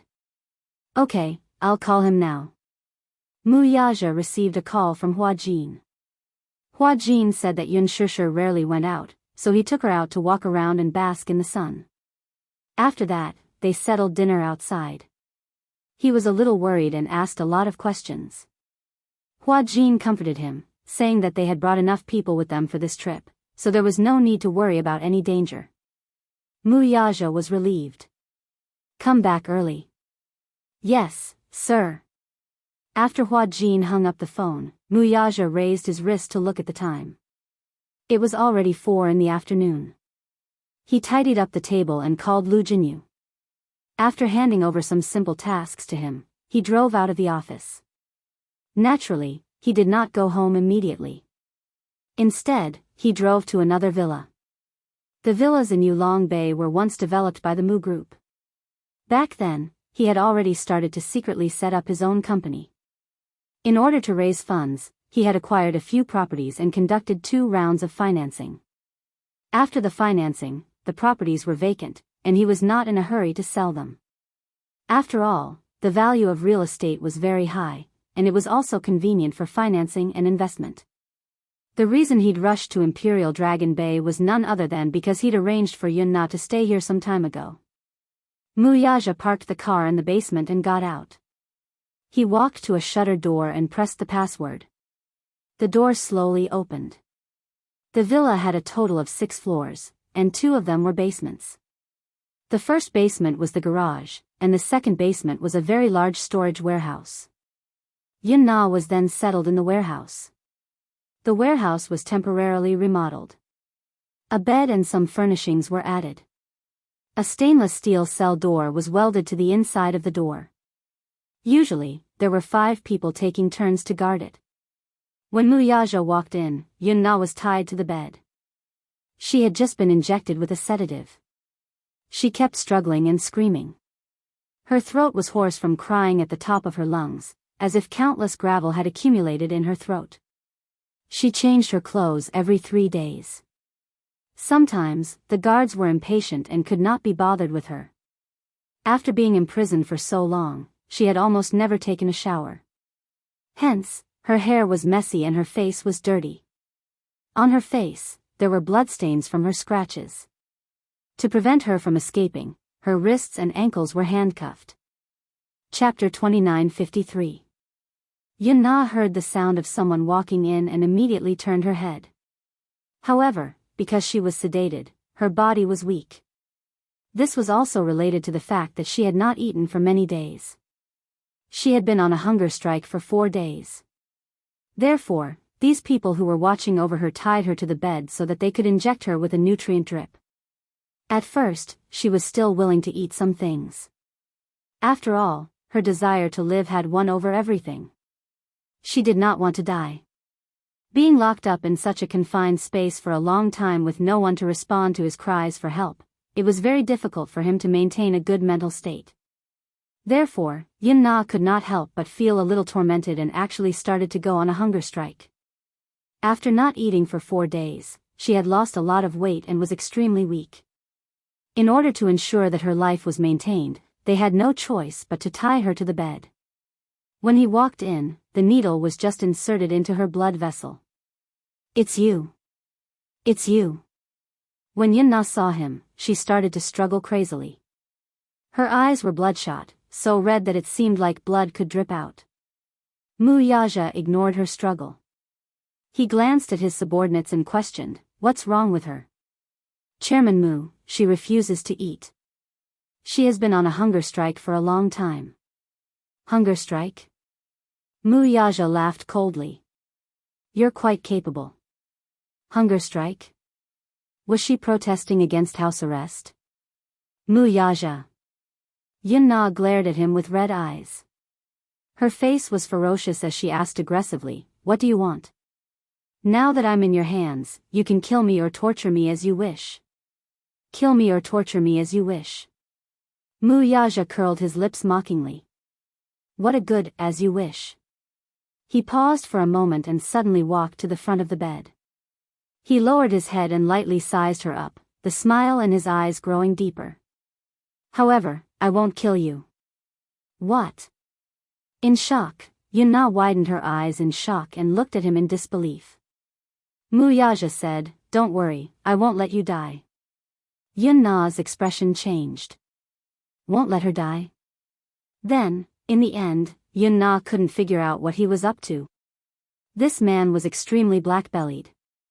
Originally, she thought that if she was taken away by him, he would definitely use all kinds of methods to make her suffer so much that she would wish she was dead. He would use all kinds of cruel and crazy methods to torture and humiliate her. However, it didn't happen.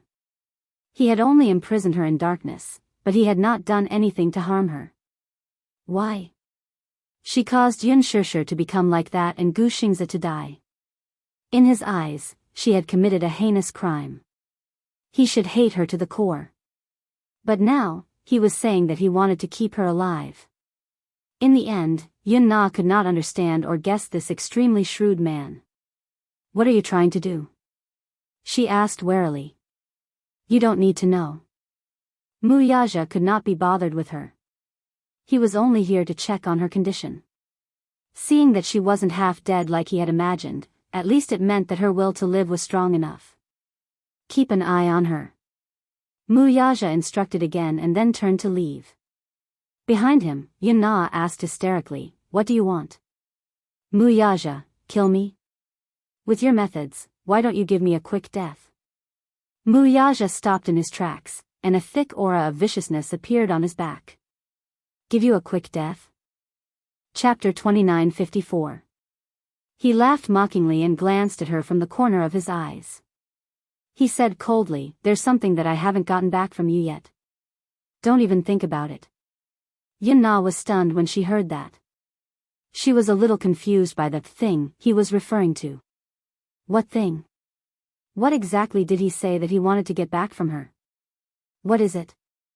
However, Mu Yaja wasn't in a hurry to respond to her bewilderment. "You don't need to know." His back was facing her, but it was obvious that he didn't want to waste too much time on her. He was only here to check on her condition. Seeing that she was in good condition, he didn't plan to stay any longer. The cell door was locked from the inside. Yin Na looked at his retreating figure in panic and despair. She asked hysterically, "What exactly is it? Tell me. Tell me." Mu Yaja. "You bastard. Why are you imprisoning me here? What's your motive? Answer me." The only response she got was the heavy sound of the shutter door closing. With a loud bang, the door fell heavily on the ground. Darkness enveloped her as if she was isolated from the world. She clenched her fists tightly, but there was no room for her to struggle. Her expression was twisted, like a trapped beast. Wuxia had just gotten into the car when his cell phone suddenly rang. He picked up the phone and saw that it was Lu Jinyu. He frowned and picked up the call. Hello? Boss, I heard that sister-in-law isn't home for dinner tonight. Yeah. Wuxia couldn't help but be surprised. He didn't mention this to him. When Hua Jin called, he happened to be standing by the side. He probably heard that Xianxia wasn't home for dinner through the phone. What's the matter? Lu Jinyu chuckled evilly and said seductively, it's rare that sister-in-law isn't home. Since there's already someone taking care of her, why don't you come with us to have some fun? Wuxia frowned and looked at the phone screen in disdain. He knew that Lu Jinyu wouldn't call him for anything good. No. As he spoke, he was about to hang up. Lu Jinyu hurriedly said, Chief. Don't hang up. Sigh. Actually, I'm doing this for your sake. Look, eldest sister-in-law has been pregnant for so long, so you must be reluctant to touch her. No man can resist not having sex for so long, right? Boss, you're also a man. Don't you have any needs? As your little brother, I'm also very good at dealing with matters. I'll definitely try my best to satisfy you. You're here because of this? Wuxia sneered. He wondered what Lu Jinyu's motive for calling him was. So it was to tease him. As a subordinate, of course I have to be considerate of my superior. Boss, I'm also a man, so I understand that feeling. If he really couldn't hold it in any longer, there was no need to hold it in. Don't worry. If you go out to have fun, we will definitely keep this matter a secret. Only Jianghu and I know, but no one else knows. Wuxia only asked in return, do you still want next month's bonus? Bonus. To Lu Jinyu, this was a huge threat. Given his position as the second-in-command of Xingyu Financial Corporation, his salary was fixed, but the monthly dividends were not cheap. Chapter 2955. There was a few seconds of silence on the other end and he immediately corrected himself. Boss, I was just joking. Why did you take it so seriously? I was just testing on behalf of sister-in-law to see if you're honest enough. Hee hee. I wanted to test if boss is loyal to sister-in-law. Wuxia smiled and asked, have you gotten the results of your test? Do you even need to ask? Boss was absolutely loyal to his sister-in-law.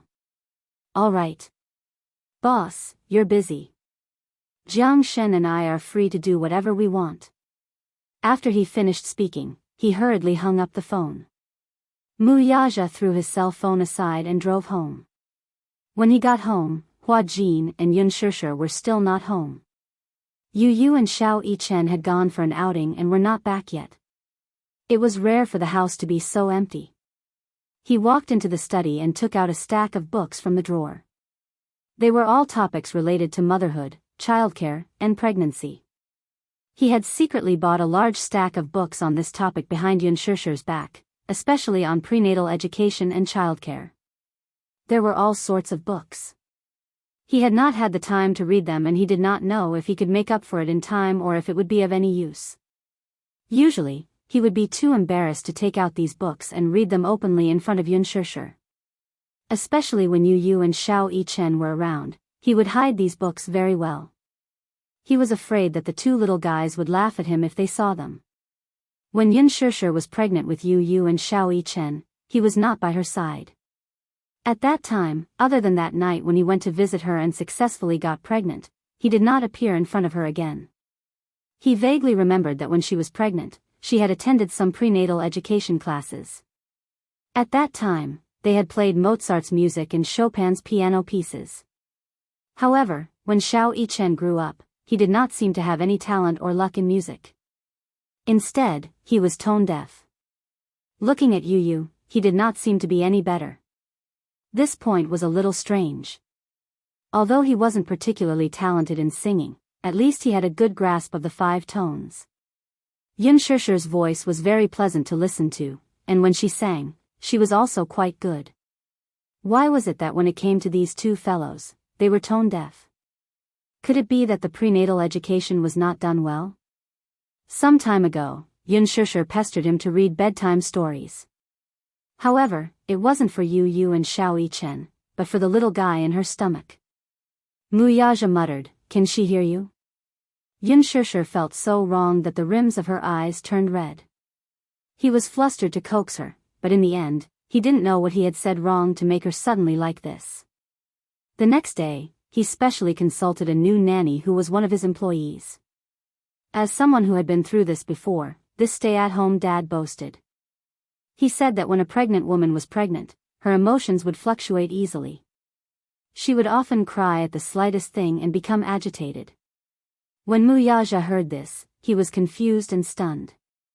In the end, the employee cautiously asked, "Boss, the knowledge of being a stay-at-home dad is very particular." Then, he instilled some information into him. Which family's wife did not do well during her confinement? Her health deteriorated greatly and she often caught colds. Which family's child did not take good care of? Not long after birth, the child became jaundiced and had to be carried under the sun every day. Which family's wife ate and drank too much when she was pregnant and got diabetes? Which family's wife did not receive the love and care of her family after giving birth? She was neglected and suffered from postpartum depression. Chapter 2956. Thus, he was even more certain that he had to study this aspect of knowledge. Before the child was born, he had to study hard so that he wouldn't be flustered when the child came into this world. Muyaja flipped open a page of the book and began to read it seriously. Naturally, he started with the knowledge of pregnancy. She did not know how long she had been looking at it, but she heard Yu Yu's devilish laughter next to her ear. "Daddy, what are you secretly reading?" Muyaja was shocked. He was so focused that he didn't hear Yu Yu's footsteps when the door to the study was pushed open. He slammed the book shut and turned his head. He saw Yu Yu standing by the side with an evil expression, laughing secretly at him. Yu Yu glanced at the spine of the book lightly. She covered her mouth and laughed secretly. "So Daddy is studying about pregnancy. Very good, not bad, not bad." As she said this, the little girl patted him on the shoulder and said seriously, "But why do I feel like you're doing something bad? You look like you're guilty." Muyaja snorted coldly without batting an eyelid. However, his burning ears betrayed him. Yu Yu saw this and laughed even more. "Daddy, there's nothing to be shy about. It's good to study hard. A qualified father starts off as a stay-at-home dad. Get lost." Muyaja was furious. Yu Yu turned and ran away. Muyaja angrily glanced at his retreating figure. He picked up his teacup and took a sip of tea. However, through the door, she could hear Yu Yu running into the living room and yelling, "Mommy, I'm here. Mommy. I just saw Daddy secretly reading The Complete Knowledge of Pregnancy in the study." Muyaja was caught off guard and spat out a mouthful of tea on the book. He didn't have time to wipe the tea stains off before he guiltily hid the book in the drawer. After a while, Yu Yu and Xiao Yichen held Yun Shishir's hand and entered the study. Seeing this, Muyaja glared fiercely at Yu Yu. However, the little boy had a sly smile. He glanced at the table and teased, "Ah, Daddy, you're so fast. You secretly hid the book." Xiao Yichen also teased him, "Daddy, study hard.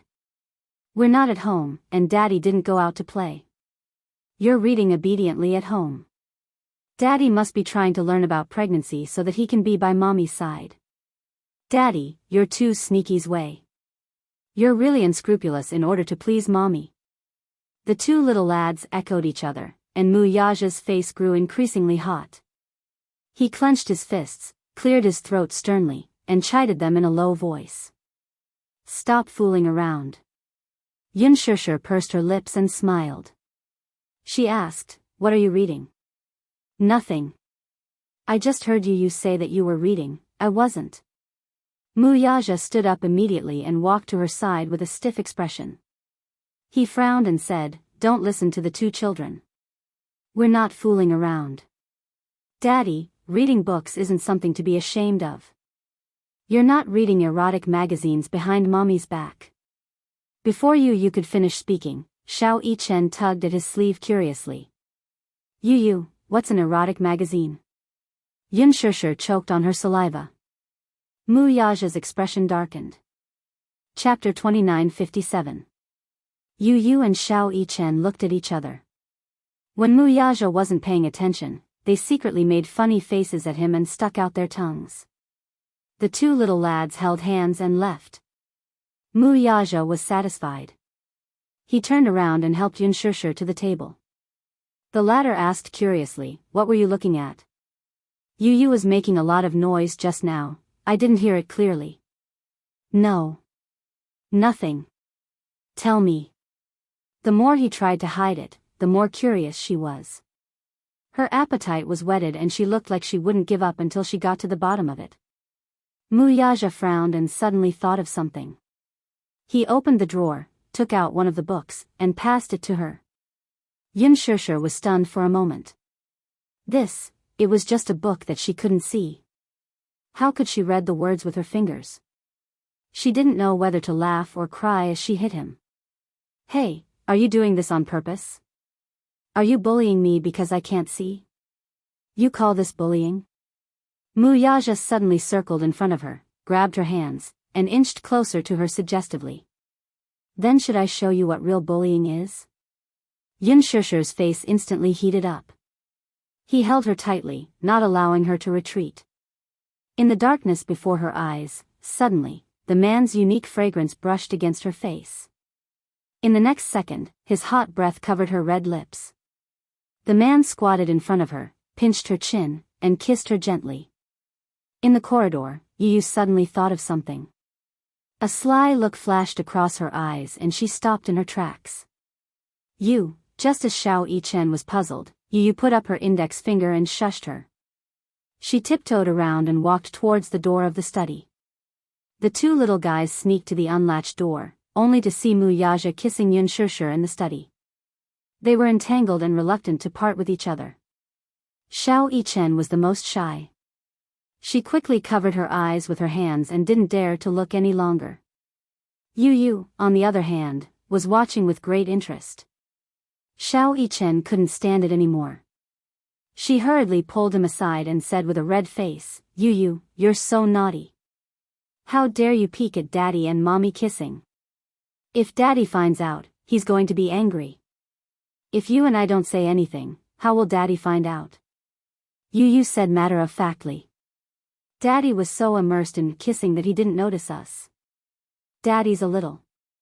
Little Yichen also found it strange. It's said that pregnancy makes a woman stupid for 3 years, but why do I feel that Daddy has become stupid when Mommy is pregnant? Pfft, Yu laughed helplessly. It's not that Daddy has become dumb. It's just that Daddy has become more cautious. He has to double-check everything and consider everything for Mommy's sake no matter what he does. After all, Mommy has a high status outside the family. She's a precious treasure. If Daddy isn't careful, I won't let him off. That's true. Xiao Yichen's heart ached for Mu Yaja for half a second. Yu wanted to sneak into the study to observe, but Xiao Yichen hurriedly pulled him back. Don't go. Let Daddy and Mommy have some alone time. Let's go have some alone time too. Who wants to have some alone time with you? Yu glanced at him in disdain. I'm not going to hang out with you. As he said this, he snorted arrogantly and turned to enter the bedroom. Xiao Yichen followed behind and shook his head helplessly. His smile was full of doting as an older brother. Chapter 2958. But then again, he was already used to Yu's tsundere nature. He followed her into the bedroom and closed the door. In the study, Yun Shishir was a little absent-minded. After she couldn't see, her hearing had become shockingly sharp. Hence, she could hear the two little munchkins whispering in the corridor. She couldn't help but fidget and kept pushing away Mu Yaja's advances. She asked worriedly, "Is the child eavesdropping outside?" "No. Wuxia grabbed her hand and wanted to kiss her again. Xianxia turned her head away and said coquettishly, I heard it. Yu is really naughty. She's always pulling Xiao Yichen to peek at us from outside the door. After all, she has done this before. Don't you know how to discipline her? Is this child someone I can discipline? Wuxia retorted.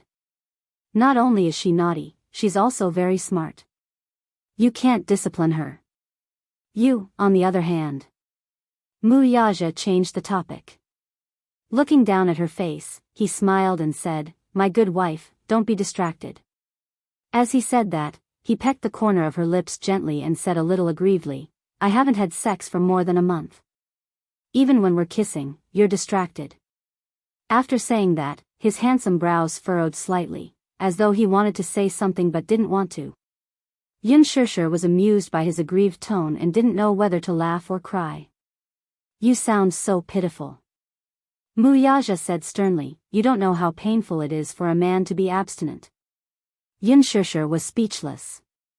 She wasn't a man, so how would she know what abstinence meant for a man? Especially when they slept on the same bed.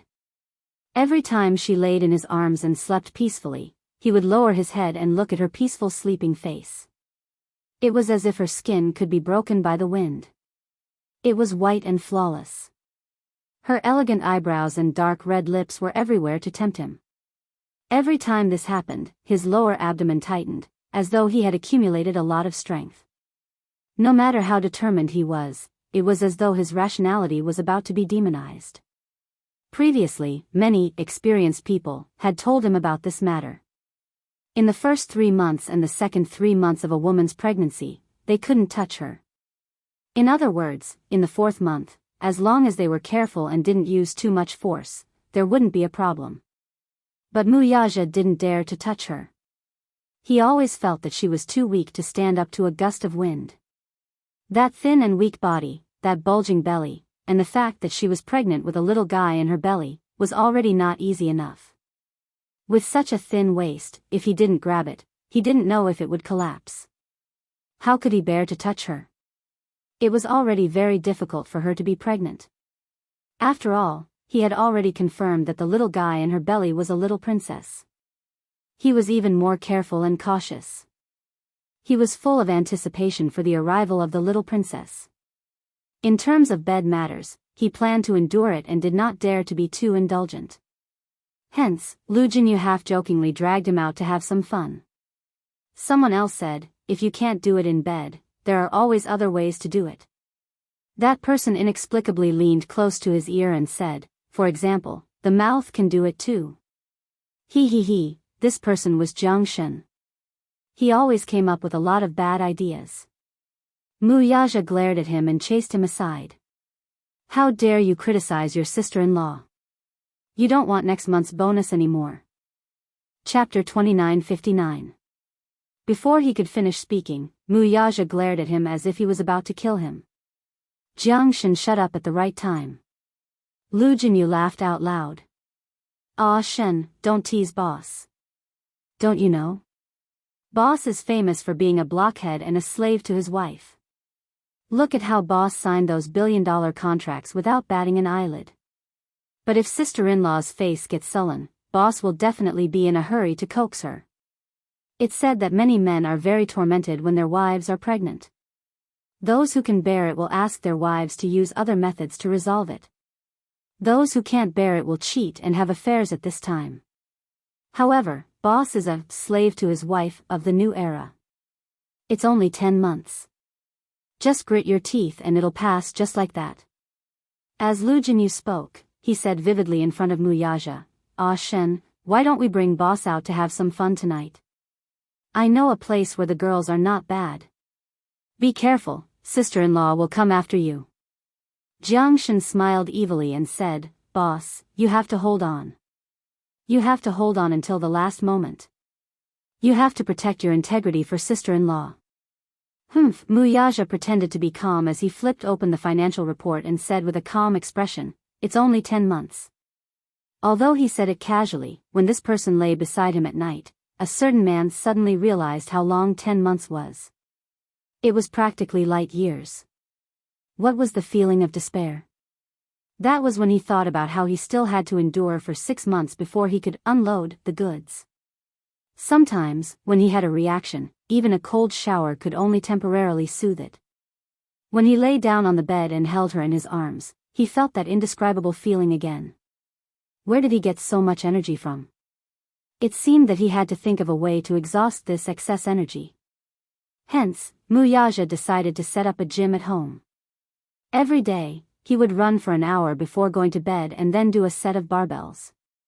With this thought in mind, he quickly put it into action. The next day, Xianxia heard the sounds of walls being cut, smashed, and electric drills coming from the basement. A few days later, Wuxia directed the construction team to transport the panels for the renovation. A week later, the various fitness equipment he had ordered arrived. Xianxia was dumbfounded. Therefore, when it was time to sleep every day, Wuxia would always set aside 2 hours to go to the gym in advance. First, he would run on the treadmill for 50 minutes. Then, he would do 2 sets of dumbbells. After that, she took a shower and went to bed at 10 o'clock. She was exhausted. This method was somewhat useful. Because working out consumed a lot of excess energy, once the pillow touched, naturally, there would be no more thoughts about sleeping, and there would be no energy to think about other things. After a month, his figure had been trained to the point where it could be called a work of the gods. Once, Yu caught a glimpse of Wuxia changing his clothes. The moment Wuxia took off his clothes, Yu was shocked by his toned muscles and perfect 8-pack abs. When did Daddy's figure become so good? Yu found it extremely strange. Chapter 2960. When Xiao Yichen heard this, he ran over to take a peek. In the end, he ran back with a nosebleed. He's so handsome. His eyes were sparkling. Luckily, Mommy can't see. Otherwise, Mommy would be smitten. Are you exaggerating? You don't understand. Xiao Yichen looked at him with disdain. Girls can't resist a man with a good figure. Yu was speechless. Was that so? Hence, Xiao Yichen and Yu would appear punctually at the gym on the basement floor at 8 o'clock in the evening. This time, it was Wuxia's turn to be dumbfounded. What are you doing here? Working out. Yu said in all seriousness, I want to work out too. Wuxia muttered gloomily, you're only 7 years old. Why do you need to work out? Yu asked in return, then why did Daddy set up such a gym for no reason and work out so hard every day? Wuxia looked embarrassed for a moment. He cleared his throat awkwardly but didn't answer their question directly. Yu found it even stranger. Xiao Yichen also found it strange. Daddy, you're very suspicious. Mommy can't see such a good figure even though you're working out. Then why are you working so hard to keep fit? Wuxia said in all seriousness, I can't sleep at night, so exercise helps me sleep. Insomnia? Yu looked at him strangely and rubbed his chin. Why would you have insomnia for no reason? That's strange. Wuxia's face darkened. When have I ever seen you so concerned about me? You're the one who's strange. Yu also looked embarrassed. He definitely wouldn't tell the truth. It was just that when he saw Wuxia's lean figure, he felt envious and yearned for it. He also wanted to work out and train his body. On top of that, Xiao Yichen had been preaching that working out could make one's body healthier and have a stronger immune system. Furthermore, the metabolism during exercise would promote physical development. This caused him to waver. Because I feel that Daddy has been very suspicious recently. Daddy never used to work out. Wuxia looked at Yu and saw a burning desire in his eyes. This guy. Yu felt a little guilty under his stare. At the side, Xiao Yichen immediately explained, Daddy's figure has become great after working out. So, Yu and I are very envious and want to work out with Daddy. Go and run on the treadmill for 40 minutes, Wuxia instructed as he pointed at the treadmill. 40 minutes? Yu wanted to back out. I'll die in 40 minutes. How do you know you can't do it if you haven't tried? The first 30 minutes of running will deplete carbohydrates. 40 minutes will deplete excess fat. After pausing for a while, Wuxia continued, running is good for improving your physical strength. Start with running. Yu and Xiao Yichen glanced at each other and then reluctantly got on the treadmill and started running. After half a month, the results were obvious. Hua Jin realized that the father-son trio would disappear at 8:00 sharp. Later on, he squatted down and discovered the father-son trio's shocking secret. These three guys were actually here. Fitness. Fitness. Chapter 2961. Hua Jin was really jealous. He also wanted to work out. He also wanted to be nice. Body. Hence, Hua Jin also joined the army of fitness. At 8:00 in the evening, they all went to the gym together and worked out. Fitness was the ultimate motivator. Wuxia's fitness was not purely about consuming energy. After all, it was also a good way to improve one's figure. His perseverance was definitely not a slacker either. Once he decided to work out, he would definitely persevere until the end. Because of the fitness, his figure had undoubtedly become better. Sometimes at night, when they were lying in bed, Xianxia would hug him and feel his strong abdominal muscles. She could not help but feel a little surprised. Your abdominal muscles didn't seem so obvious in the past, right? Xianxia was a little puzzled. It's a little strange. You've been so mysterious recently, and your figure has become so good? Could it be that you're working out? You guessed it right. Xianxia asked half jokingly and half seriously, don't tell me you decided to work out to vent your excess energy. Wuxia's face was serious. Isn't it good to work out? Your figure can be very good. Your figure is so good, but I can't see it either. Xianxia was a little disappointed. You will. Wuxia hugged her tightly and smiled. When Yueyao is born and recuperates, we'll immediately arrange for the cornea transplant surgery. But the surgery is not something that can be done just because you want to. Xianxia felt a little wronged. After all, cornea donors can only be found by chance. I don't know when the next opportunity will come. You don't have to worry about these things. I'll worry about these things. You just need to take care of yourself and recuperate well. Don't worry about other things. Okay. Xianxia nodded. I'll listen to you. The weather was getting hotter. Unknowingly, it was already June, but the weather was already starting to get hot. Every afternoon, it was especially hot and unbearable. Every time Hua Jin came home, he would bring ice cream for the little ones. Yu and Xiao Yichen each held a Haagen-Dazs and ate with relish. Haagen-Dazs, Xianxia was drooling. She used to love Haagen-Dazs when she was still an office worker. This is the Hermes of the ice cream industry. Although Xianxia couldn't see, her ears weren't deaf. She heard the two little guys eating ice cream, and her saliva secreted even more. Hua Jin, why didn't you bring me? Xianxia asked angrily. Hua Jin said innocently, brother-in-law said that you can't eat cold food. Why? Xianxia asked gloomily, why can't I eat ice cream? That's not fair. Yu licked his lips, still yearning for more. When he heard his mother grumbling at the side, he explained, Daddy read in a book that pregnant women should avoid contact with ice as much as possible. I don't remember the exact reason, but in any case, Daddy's words are clear and logical. Mommy, just bear with it for a while. For the sake of sister's health, don't touch ice cream. Wuxia had read the Encyclopedia of Pregnancy before. It said that pregnant women shouldn't eat cold food, or even touch it. Research showed that when a pregnant woman's hand touched ice, the blood vessels in the uterus would contract, which would affect the blood circulation of the fetus and affect its growth. Therefore, he repeatedly ordered her not to touch anything cold. Chapter 2962. It was fine when the weather was cool, but in the middle of summer, the air conditioner alone was not enough to relieve the heat. Everything she drank was warm. Xianxia was about to complain. Why are you guys not moving? How does it feel to drink warm water on such a hot day? I feel like there's a ball of fire in my body. I'm about to burn. I'm burning. Hua Jin and Yu Yu looked at each other and gave Yunshishi a sympathetic look. Xiao Yichen, who was beside them, felt his heart ache even more. Yunshishi sat at the table and held the teacup in her hand with an aggrieved expression.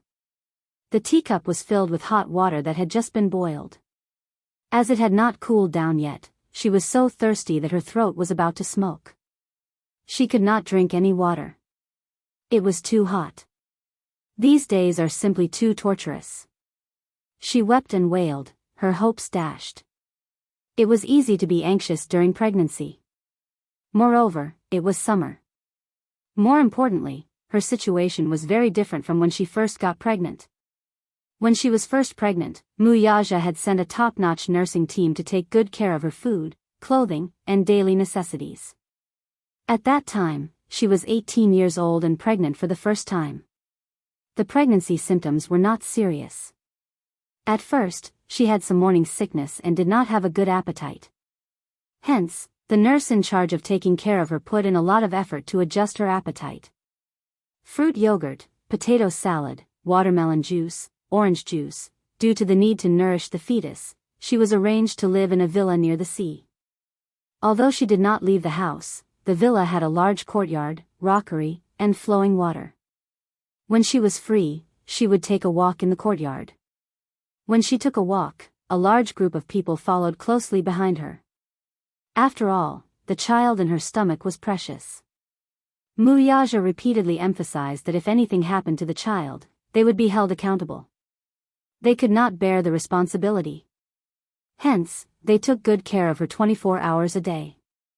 For the first 6 months of her pregnancy, she would take a half-hour walk every day. It was because she heard that if she exercised more during pregnancy, the delivery would be much smoother. Sometimes, when the weather was good, she would go to the beach, step on the tide, walk barefoot on the beach, and pick up seashells. When she returned home, she settled down and made a wind chime with the seashells and hung it on the window. Her craftsmanship was especially good, and the wind chimes she made were beautiful and unique. When the sea breeze blew, the shells gently swayed, making a crisp and pleasant sound. At that time, although the days were leisurely, she was never idle. She would read books, do her homework, watch TV when she was free, sit on the swing in the courtyard, and bask in the sun. Every day, she would arrange herself to the fullest. However, things were different now. She couldn't see, so it was inconvenient for her to do anything. When it came to pregnancy, it was extremely boring. There was a little one in her stomach. She had to carefully protect her, but she also had to worry about this and that. Reading books, watching TV, surfing the internet on his phone, doing handicrafts, drawing, it was basically impossible for her to complete it on her own. Most of the time, she could only sit on the recliner and listen to music. Wuxia especially bought a lot of albums for her, saying that he wanted to give the baby prenatal education and cultivate his temperament. Temperament? All right. What Mozart? What Chopin? What Richard Bradman? Oh my God. Let her go. Chapter 2963. But other than listening to music, she seemed to have nothing else to do. Even though she was craving for some snacks on a whim, just as she opened a packet of potato chips, Yu Yu appeared out of nowhere and snatched the packet away from her. He said righteously, "You can't secretly eat potato chips. There's selenum in potato chips. If it's eaten in large quantities, it might cause fetal abnormalities." Although the potato chips have been processed at high temperatures, they still contain high levels of oil and salt, which can cause pregnancy hypertension. "I ate potato chips when I was pregnant with you too," Yunshishi said, feeling wronged. "Weren't you fine?" "That's because I was strong enough." Yu Yu clenched her fists. "But it's better to be safe than sorry. What if? Am I right? Mommy, when little sister is born, you'll be free. Hold on a little longer."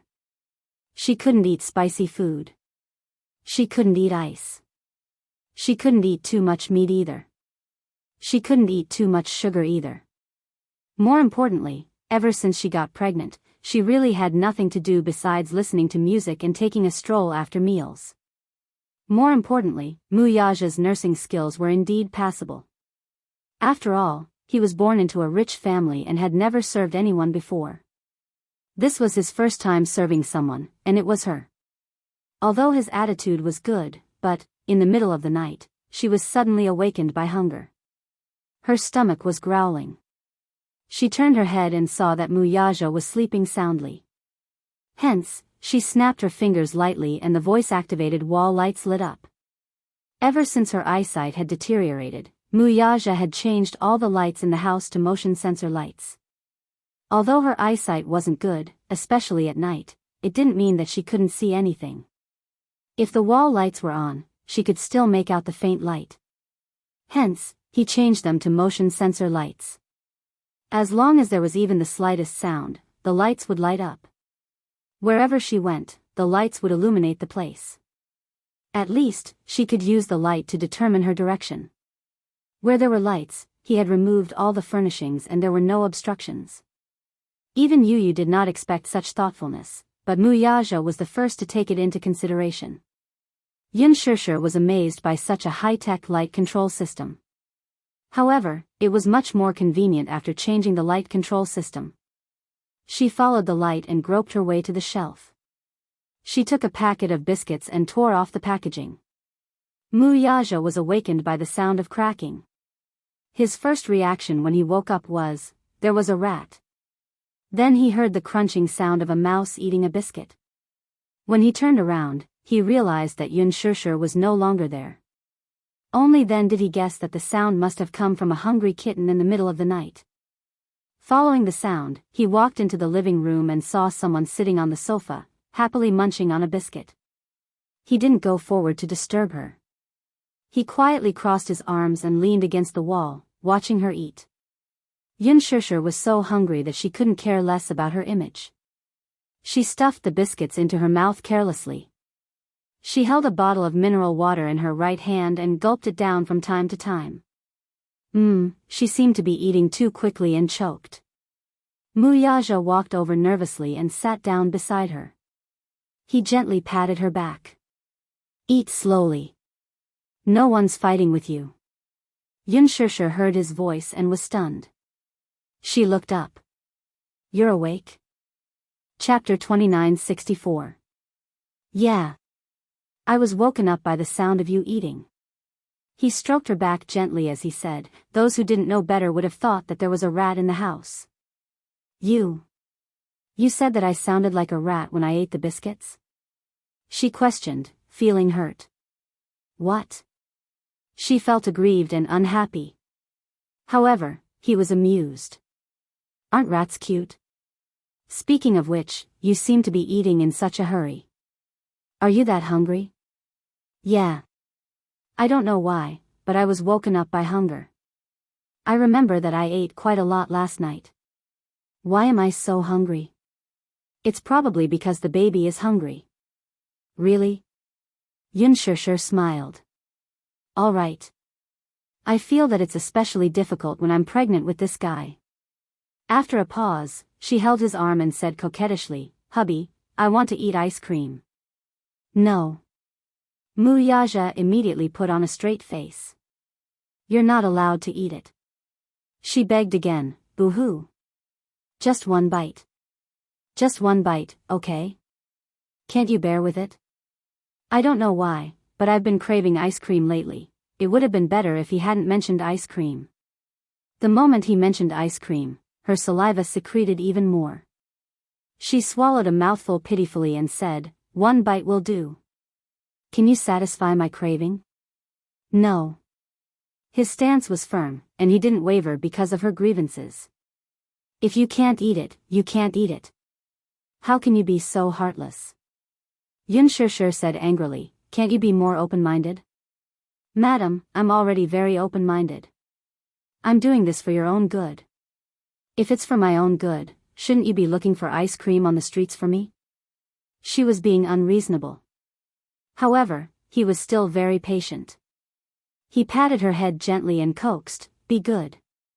Go to sleep after eating. Don't think about it and you won't be hungry anymore. But I just can't stop thinking about it. Be good. Wuxia leaned close to her ear and said meaningfully, I can resist not touching you for 10 months. Can't you resist not touching ice for 10 months? Xianxia's face flushed red in an instant. She clutched the corner of her pajamas tightly and said awkwardly, I heard that, even when you're pregnant, as long as you're careful in the first 3 months, it won't affect you in bed, no. Wuxia, on the other hand, was a conservative. He said stubbornly, as long as there's even the slightest risk, I won't allow it. You're being too cautious, what if? He suddenly held her shoulders and stared at her. It's because I care too much that I'm careful in everything. Even if there's a little risk, I won't do it. There's no what if, and I won't allow any what if. It was precisely because he cared too much that he was so careful about everything, no matter how big or small. He was afraid that if he was not careful, something would happen to her and the child in her stomach. Perhaps ordinary people would find it difficult to understand his feelings. He didn't want the child in his belly to be hurt at all, and he didn't want her to suffer at all. He knew in his heart that the days of pregnancy were indeed torturous. Moreover, she couldn't see or do anything. Even reading books was the most extravagant thought. That was why he had spared no effort to spare more time to accompany him. Chapter 2965. It was a good thing that he had 2 capable assistants. However, Lu Jinyu and Jiang Shen could not voice their grievances.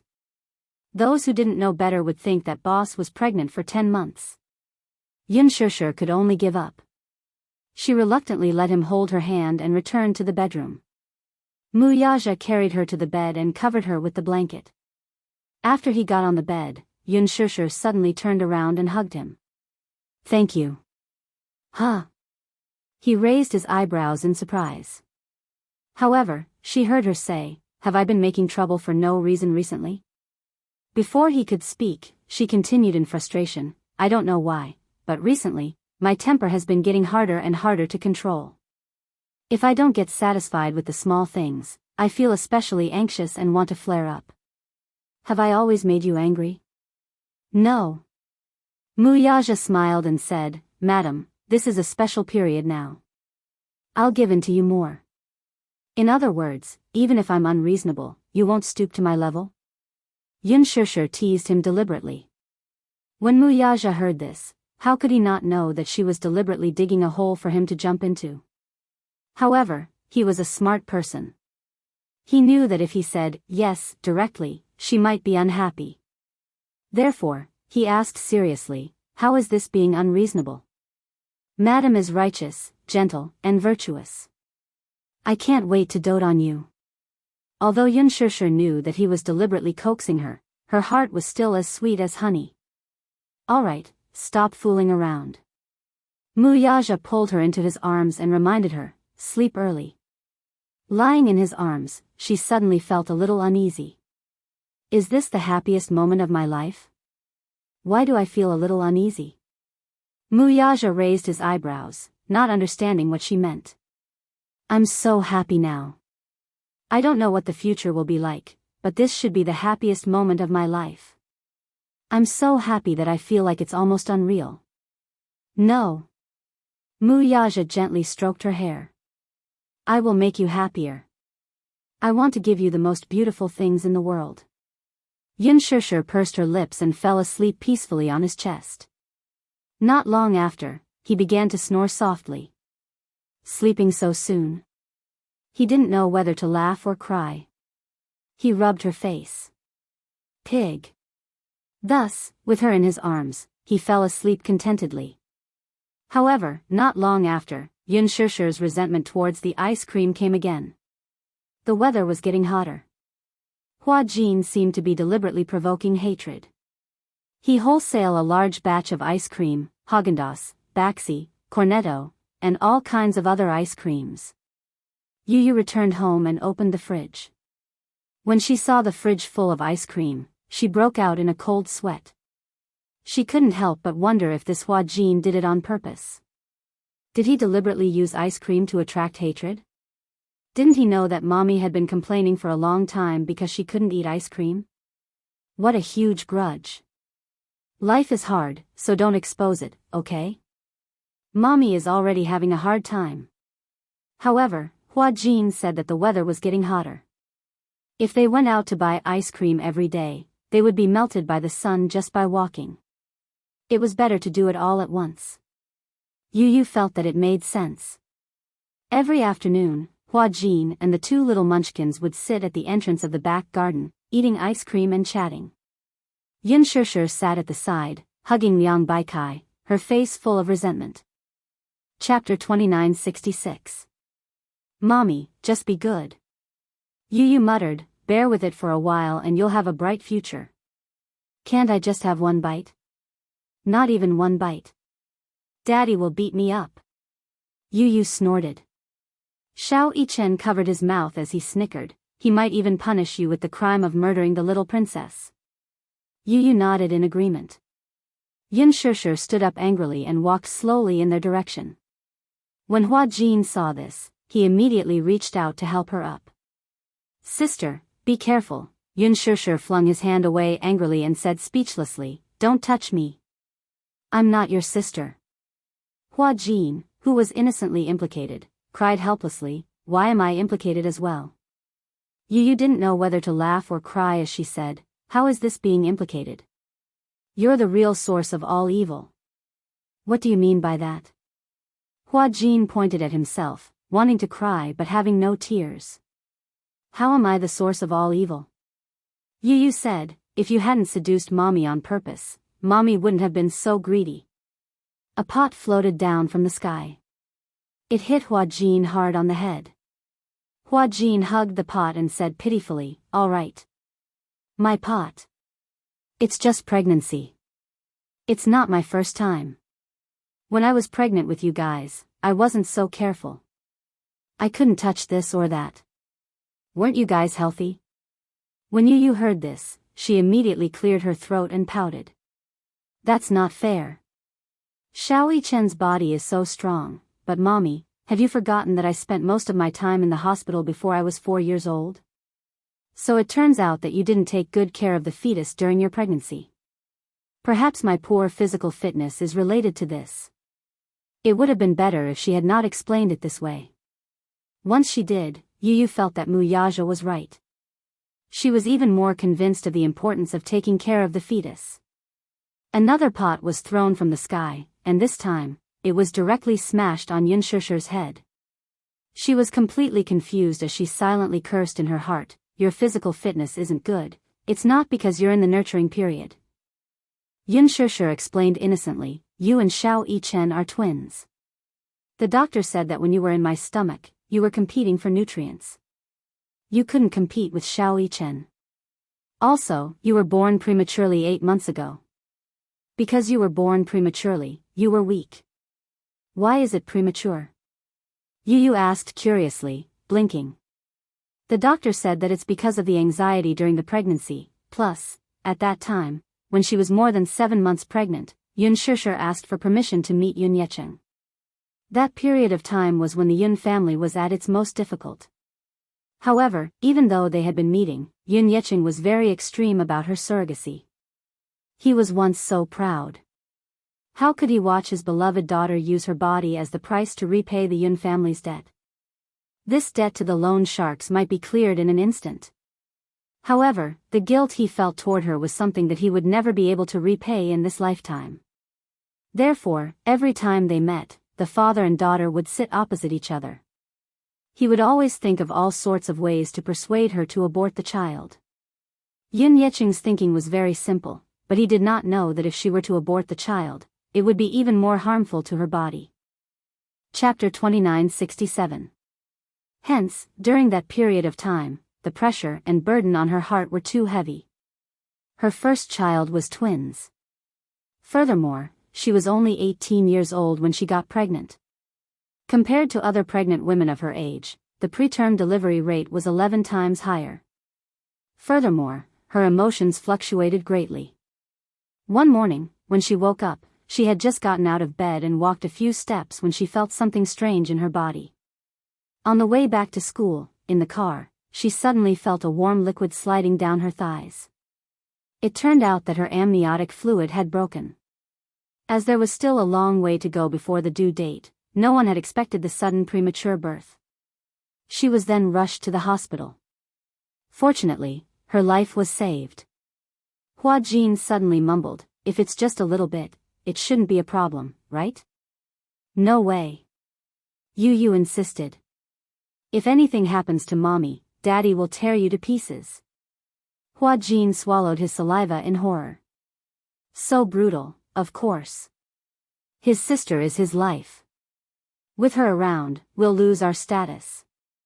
As he spoke, Yu and Xiao Yichen hugged each other and cried. Xiao Yichen, I suddenly feel so sad. Yun Shishir was speechless. When did these two little guys become so dramatic? Yun Shishir argued with the three of them for a long time, but it was all in vain. However, this stubbornness didn't diminish at all. Especially at night, when she was forced to lie in bed and cover herself with a thin blanket. Because a certain man solemnly said that pregnant women shouldn't be exposed to too much air conditioning and that it wasn't the dog days of summer yet, Wuxia only turned the air conditioner fan on. She begged him to turn it on, and he finally turned it to 29 degrees. 29 degrees? Wasn't that the same as not turning it on? Because of the stuffy heat in the house, she missed the sweet and frosty taste of ice cream. Hence, for some reason, she got out of bed and tiptoed to the man's room. Pushing open the door, she made her way to his bed. Pa, a hand covered Hua Jin's face. Hua Jin was sleeping soundly. In his dream, a terrifying hand suddenly reached out towards him and touched his face. He was startled awake from his dream and saw Yun Shishir sitting by his bedside, softly calling out to him, Hua Jin, wake up. What's wrong? Hua Jin immediately sat up nervously and looked at her worriedly. Are you not feeling well? I really want to eat ice cream. Hua Jin, can you take me to eat ice cream? Hua Jin, he looked at her with a puzzled expression. He really didn't know what kind of obsession made her come all the way to his room in the middle of the night to beg him to take her to eat ice cream. His room was quite a distance away from hers, and there was even a staircase. It must have taken her a lot of effort to find her way here. Is it necessary? Hua Jin was about to cry from laughing. Do you really want to eat ice cream that much? Yes, yes. Whenever I hear about ice cream, I salivate. Chapter 2968. Hua Jin, if you can't even fulfill such a small request, I'm going to be depressed. Hua Jin looked at her with heartache. Perhaps, in the eyes of others, such a request was too pretentious. But to him, he could understand it very well. When other people were pregnant, at least their eyes were useful. Even if they had a strong desire for something, they could still do other things to distract themselves. But she couldn't. She couldn't do anything. She couldn't do anything. She could draw, embroider, read, watch television, surf the internet, play games. She even needed someone to support her when she took a walk. It was extremely boring. Probably not many people could tolerate it. Or perhaps, if it were someone else, they would probably be diagnosed with depression. Hua Jin hesitated for a moment. Suddenly, he reached for his cell phone and said, Wait a minute. Huh? What are you doing? She asked curiously. Hua Jin didn't answer immediately. She could only hear the sound of web pages being switched on his cell phone. A few minutes later, Hua Jin put down his cell phone and said to her, I did some research just now. It said that if it's just a little, it's okay to eat something cold once in a while. Moreover, the weather is hot now, so it's not a big taboo. Hua Jin snapped his fingers and said, just the right amount. Yes, just the right amount. Right? I was right, wasn't I? Yun Shishir said agitatedly. They said that pregnant women shouldn't be in front of the computer for too long because there will be radiation. But in reality? When I used to work, many of my colleagues were pregnant, but I didn't see any of them quit their jobs. She only went back on maternity leave to prepare for labor when she was about to give birth. The little ones that she gave birth to are all healthy. But there's no more ice cream at home. Hua Jin looked at her expression and said carefully, Yu Yu and Xiao Yichen have eaten it all. Why are these two little guys eating so fiercely? She muttered. Hua Jin looked at her and laughed. Okay, stop muttering. I'll take you to find ice cream now, okay? Okay. Then, change your clothes. All right. Hua Jin held her hand and led her to the cloakroom. He took all the clothes for her, closed the door, and let her change. He was wearing home clothes, so it didn't matter if he didn't change. After Yun Shishir changed her clothes, Hua Jin secretly stole a key and led her to the garage. He helped her into the front passenger seat, then sat in the car and started the car. It's already 12 o'clock. I'm afraid there aren't any ice cream shops open. It doesn't matter if it's not Häagen-Dazs. Hua Jin held the steering wheel and thought for a while. Suddenly, his eyes lit up. I know a place. Where? The biggest night market in Jianghu district. There are also many midnight snacks there. Now that the weather is so hot, every shop will start to sell Baxi ice cream boxes. 8. Yun Shishir's mouth watered even more. Baxi is delicious too. All right. Greedy little cat. I'll take you there. Hua Jin stepped on the accelerator and the car slowly drove out of the garage. He was so focused on talking to Yun Shishir that he forgot to look in the rearview mirror. After he drove out of the garage, a luxury car parked at the entrance slowly followed behind. Chapter 2969. Hence, the two of them started to chat leisurely. Yun Shishir asked, have you been busy with work recently? Hua Jin replied, I'm not busy.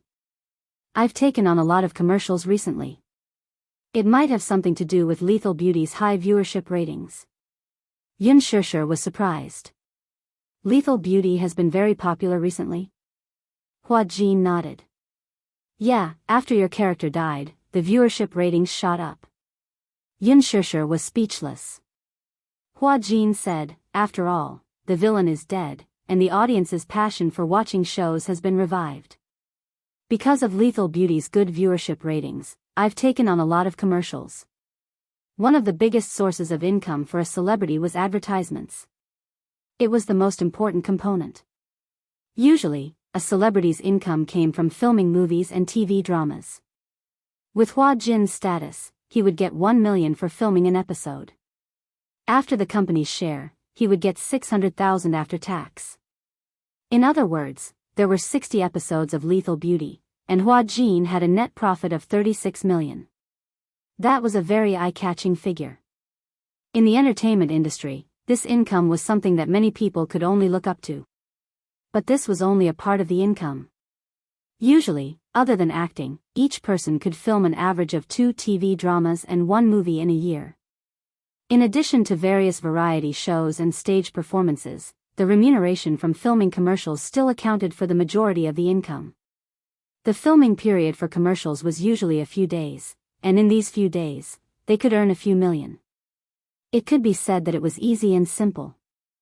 Hua Jin had more than 10 endorsements, big and small, from high-end cosmetics to luxury brands, to mobile phones, home appliances, snacks, drinks, shampoo. The advertising economy depended on whether the fans' purchasing power was strong. Hua Jin's fans were especially crazy. Basically, if they got him to endorse, they would definitely make a profit. Hence, it was no wonder that he was feeling so refreshed recently. How could he not be happy about taking on so many commercials? Your popularity has been soaring recently. After all, the male lead role played by Hua Jin was really too likable. Introverted, steady, and expressive from the beginning to the end. With the popularity of the TV series, his popularity would definitely rise. My net worth has also increased by many times. Qin Zhou said that it's rising faster than the stock market. Ha ha ha. The car drove to the night market. After parking the car, Hua Jin held Yun Shishir's hand and searched along the way. Finally, they found a barbecue restaurant that sold Baxi. Shishir, you sit here for a while, I'll buy you Baxi. Yun Shishir sat down obediently, looking forward to Hua Jin buying her beloved Baxi. 3 minutes later, Hua Jin bought 2 servings of baxi, one with strawberry flavor and the other with chocolate flavor. He walked over with a smile on his face, handed her the box of strawberry flavor ice cream, and opened it for her. Here. Spoon. He handed over a spoon, but just as he sat down, he suddenly sensed a cold aura beside him. He couldn't help but shiver. He raised his head and his gaze fell on the man standing behind Xianxia. He immediately sucked in a breath of cold air. His eyes widened as if he had seen a ghost. Xianxia heard him suck in a breath of cold air and was also shocked. Her hand that was holding the spoon suddenly froze. She asked nervously, Hua Jin, what's the matter? Sister. Sister. He stammered for a while, incoherent. He was obviously scared out of his wits. This made her nervous too. I'm here. Why are you calling me? Chapter 2970. Brother-in-law. Xianxia was stunned when she heard the word brother-in-law. Brother-in-law? For a moment, her mind was racing. Hua Jin's brother-in-law, isn't he? Xianxia froze and turned her head mechanically. Even though she couldn't see clearly, she could see a tall figure in her hazy vision. He was tall and seemed to be dressed in black casual clothes. She couldn't see his face clearly, but his imposing aura and Mu Yaja's unique aura made her realize she had been caught red-handed. Why did he follow them here? Xianxia's face was especially stiff. Hua Jin, on the other hand, gulped nervously and laughed. Brother-in-law, why are you here? He smiled ingratiatingly while cursing silently. How did he find his way here? Could it be that they had a GPS tracker on them? When Hua Jin was making up a story, Mu Yaja smirked. You don't have a GPS tracker on you. Then did you send a private investigator to follow us? Hua Jin blurted out. However, he covered his mouth the next second and looked at him awkwardly. He actually blurted it out. Wait a minute. How did he know what he was making up in his mind? Could it be his brother-in-law had a superpower like mind-reading? Hua Jin's imagination was running wild. Mu Yaja continued, I don't have mind-reading abilities either. Hua Jin felt even more awkward. He fidgeted and asked, then how do you know what I'm thinking? What you're thinking is written all over your face. Mu Yaja paused for a moment. His gaze fell on the ice cream in his and Xianxia's hands, and his gaze became even colder. Eating ice cream in the middle of the night? Mu Yaja's gaze revealed a hint of danger. He scrutinized him again. His cold and unpredictable gaze was really chilling. Hua Jin felt his hair stand on end under his stare. Just as he was about to explain himself, Xianxia sat up properly and said with a smile, Hua Jin said that he suddenly wanted to eat ice cream, so I accompanied him here. She smashed the big wok on Hua Jin's head. Hua Jin? What? He was betrayed just like that? Hua Jin was trembling in fear. Hearing this, Mu Yaja's meaningful gaze landed on him. Startled, he was about to clear his name from the suspicion when Mu Yaja interrupted him. But unexpectedly, Xianxia seemed to know what he was going to explain. She reached her hand under the table and pinched Hua Jin's thigh. Hua Jin shuddered as his eyes turned red from the pain. He subconsciously blurted out, yes, sister is right. Only then did Xianxia let go. She looked uneasy. Hua Jin was in so much pain that he was about to cry. He immediately used his palm to caress the area where she had pinched him just now. Tears were streaming down his face. He felt bitter inside, but he didn't say it out loud. Mu Yaja obviously saw Xianxia's little action, but he deliberately didn't expose her. His gaze was unfathomable as he smiled slightly. Oh. Hua Jin smiled. I don't know why, but when I woke up in the middle of the night, I really wanted to eat ice cream. But it was too boring to eat it alone, so I dragged her along to accompany me. So, Mu Yaja glanced at him coldly. You're pregnant too? The atmosphere was awkward. What was he most afraid of? He was most afraid of the sudden silence in the air. Hua Jin sat up uneasily. He touched his belly and laughed dryly. Maybe? Ha ha ha. Brother-in-law, your cold joke is so cold. Chapter 2971. Don't stare at me like that anymore, okay? Please, please. I'm also very innocent. Hua Jin chanted the great compassion mantra in his heart as he stood in the middle of Mu Yaja's freezing ray. Yun Shishir teased, I don't know why, but Hua Jin suddenly had a craving and wanted to eat baxi. I thought that since I couldn't sleep, would accompany him to look for food. Haha. Mu Yaja also sneered, ah. Yun Shishir was speechless. Hua Jin was speechless. The two of them were silently pleading in their hearts. You'd better not laugh. Crying is better than laughing. Yun Shishir felt extremely guilty. However, she heard Mu Yaja actually sit down beside her and turn to look at Hua Jin. He propped his chin up lazily and looked at him like a loving elder looking at a junior. Hua Jin became even more uneasy. Brother-in-law, what's the matter? He looked at him and his tone became strangely gentle. Do you like ice cream that much? Even though it was such a gentle tone, it was extremely cold when it fell on his ears. He felt that there was a hidden meaning in his gaze and words. Hua Jin couldn't help but shudder. He braced himself and nodded. Yes. All right then. Mu Yaja suddenly stood up and left his seat. Hua Jin didn't care where he was going or what he was going to do. He nervously grabbed Yun Shishir's sleeve and asked with a sad face, Sister, I don't want to be the scapegoat. Brother-in-law is so cruel. Who knows how he'll teach me a lesson? He won't go to get a whip to whip me, right? That can't be. He won't do anything to you in public. Yun Shishir was also very nervous. She paused and quickly comforted him, saying, Don't worry, your brother-in-law is very gentle. He won't scold you or hit you. If he dares to hit you, I'll definitely stand in front of you. Really? Hua Jin was skeptical when he heard footsteps behind him. He turned around doubtfully and saw Mu Yaja holding 2 large buckets of baxi in his hands. He walked to his side and placed them in front of him. I'll treat you. Hua Jin froze. These 2 large boxes of 8 happiness contained 5 small boxes of 8 happiness. As Hua Jin stared blankly, Mu Yaja sat across from him and looked at him calmly.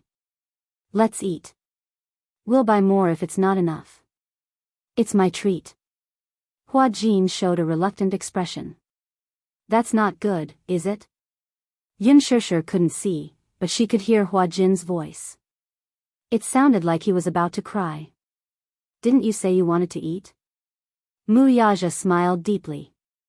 If you don't eat, Hua Jin looked at him eagerly. Mu Yaja's voice turned cold. If you don't eat, don't blame me for being rude. Yun Shishir just sat by the side in a dignified manner. But what she didn't see was that Mu Yaja was sitting opposite Hua Jin, holding a bucket of baxi in one hand and a spoon in the other. He was tirelessly feeding large chunks of ice cream to Hua Jin. Hua Jin didn't dare to resist. Thinking of his threat, he felt that he should eat up baxi. Hence, he braced himself and took mouthful after mouthful of ice cream. Even though the weather was hot, his teeth were still chattering from the cold after one bucket. Mu Yaja opened another bucket casually and sent a mouthful of ice cream to his mouth. He ordered calmly, Eat. Woo, the corners of Hua Jin's eyes were twitching. After taking a mouthful, he felt unwell. Chapter 2972. Come, open your mouth. Mu Yaja raised the spoon. Brother-in-law, can I take it away if I can't finish it? He glanced at the ice cream in his hand and burped. His smile was uglier than his crying face. I'm almost full. Mu Yaja replied nonchalantly, If you can't finish it, then you'll have to bear the consequences. Hua Jin frowned. He wanted to cry but had no tears. Bear the consequences? What kind of bear the consequences? Mu Yaja replied proudly, Humph. What do you think? Okay, I'll eat it. Hua Jin looked like he was ready to die. How did it feel to finish 2 buckets and 2 boxes of 8 joys? One word to describe it: torture. After Hua Jin got into the car, he looked ahead.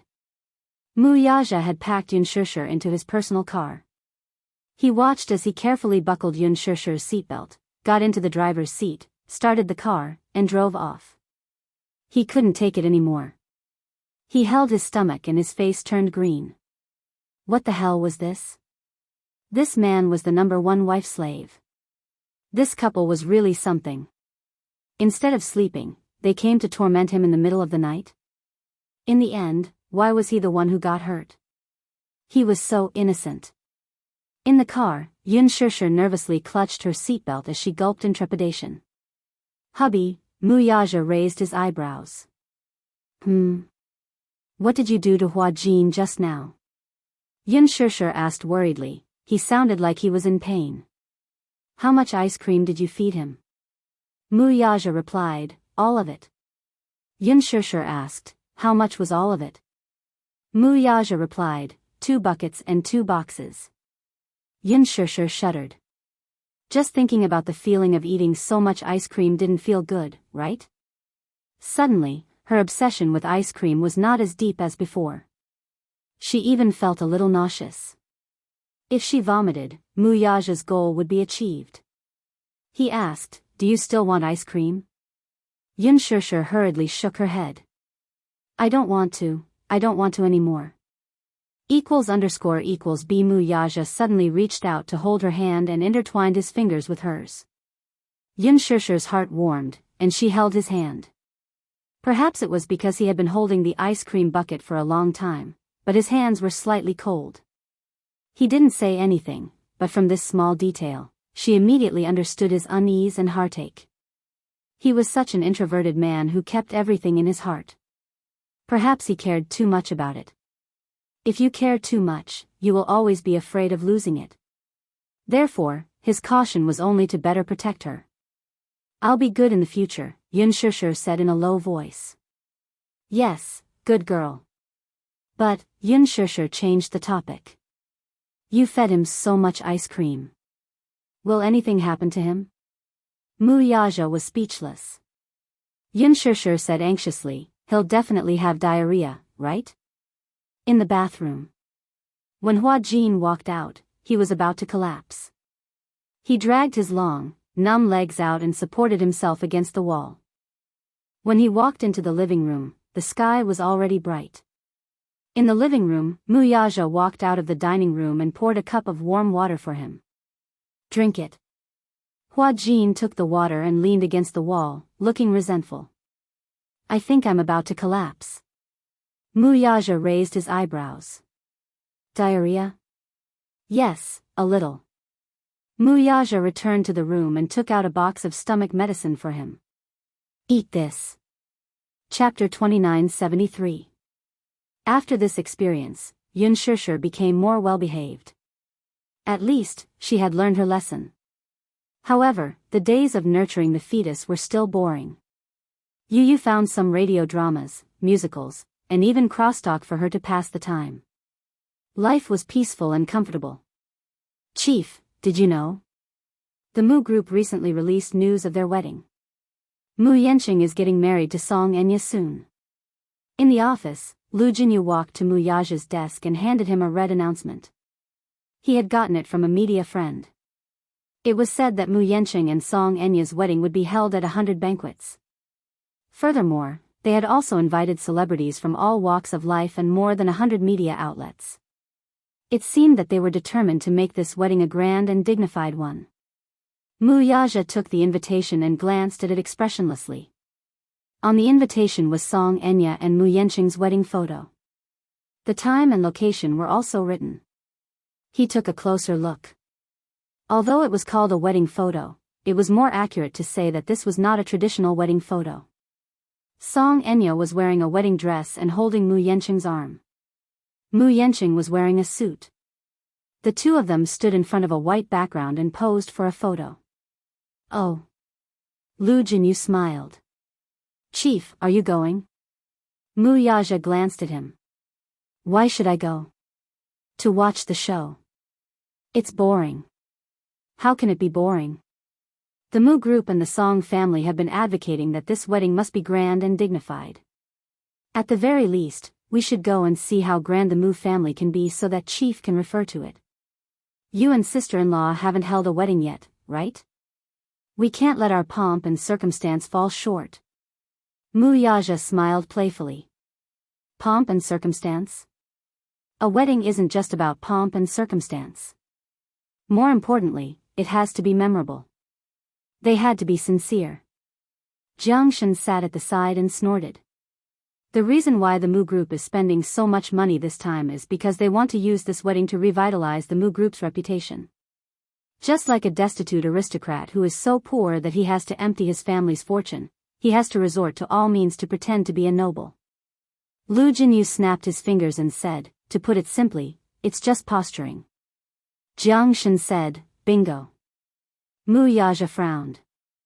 Although the Mu group is in dire straits, a starving camel is still bigger than a horse. After all, its power is still stable. Don't let your guard down. Lu Jinyu said, boss, aren't you bent on monopolizing the Mu Corporation's medical industry? Yes. Jianghu analyzed, however, if we forcibly acquire the medical industry under Mu group, we will definitely suffer a great loss. The Mu group was now very close to this industry. Although Mu Yanqing was now the head of the Mu group in name, the real power in the family was still in the hands of Mu Linfeng. If not for Mu Linfeng's hard work, what can Mu Yanqing achieve? Lu Jinyu said, that old fox Mu Linfeng is not a simple character. He's not easy to deal with. However, given Mu Yanqing's half-baked personality, when Mu Linfeng really collapsed, the Mu family's throne would also crumble in an instant. He won't be able to stay in that position for long. All these years, Mu Linfeng's health doesn't seem to be improving. In such a situation, we can play many cards. Chapter 2974. Jianghu took a sip of tea and said casually, however, Mu Linfeng is headstrong and self-opinionated. He can't keep people around at all. Otherwise, Chief wouldn't have taken so many talents away from the Mu group so easily. Are you done with your work? Wuxia interrupted. Lu Jinyu and Jianghu looked at each other and immediately stood up to head to their offices. Wuxia glanced at the wedding invitation again and threw it into the trash can. Ming City's villa. Meng Qingxue was sitting on the sofa with a wedding invitation in her hand. She flipped open a page and saw a wedding photo of Mu Yanqing and Song Enya on it. She felt that it was an eyesore. Mu Yanqing and Song Enya's wedding was imminent. She had questioned Mu Yanqing more than once, not understanding why he wanted to marry Song Enya. However, Mu Yanqing smiled and said, Enya, don't worry. This time, I won't let you down. Then how do you explain this wedding invitation? Mu Yanqing only said, you'll understand when the time comes. Meng Qingxue was baffled by his words, but she still chose to believe him without hesitation. She hoped that he would not disappoint her this time. It was not that she was too blind, but she had seen every change in Mu Yanqing. Ever since they returned to the capital from Yan City, Mu Yanqing had spent almost every night with her. He said that he would arrange for her to stay in a villa to recuperate, so he arranged a private villa for her to recuperate. He also assigned 5 servants and a nanny to take care of her daily needs. Meng Qingxue followed his instructions and focused on recuperating. She was well taken care of. In the past 2 months, she had unknowingly gained 5 kilograms of weight. It was rare for her to gain weight. No matter how much she ate, it was difficult for her to gain half a kilogram of weight. It was clear how well she was taken care of. Not only that, he was afraid that she would be lonely. Occasionally, when he was free, he would bring her around the park, the lakeside, and even drove her to interesting places for a road trip. Perhaps it was because he had almost lost her, but compared to his past indifference toward her, Mu Yanqing cherished her even more now. It turned out that the feeling of being cherished was so blissful. Meng Qingxue originally told herself that if she loved him, half of his love was enough. She shouldn't love him too deeply. She shouldn't love him more than he did. Otherwise, she would be the one suffering. However, being wrapped in such tenderness, she seemed to have fallen into it once again. Mu Yanqing would accompany her to every prenatal checkup without exception. That morning, Mu Yanqing specially applied for leave for the usual prenatal checkup. He did not attend the meeting in the morning and drove her to the hospital. Sitting in the car, Meng Qingxue said a little embarrassedly, "You always take time off to accompany me for prenatal checkups. Won't anyone criticize you?" Mu Yanchen replied, "I'll be worried if someone else comes with you." Meng Qingshue's heart warmed when she heard this. The corners of her lips curled up as fireworks seemed to explode in her heart. When they arrived at the hospital, Mu Yanqing helped her out of the car and into the gynecology department. After accompanying her through various checkups, he helped her to a chair and said to her, "I'll line up to get the report. Wait for me here." "Okay." Mu Yanqing smiled and handed her the mineral water he had bought before turning to line up.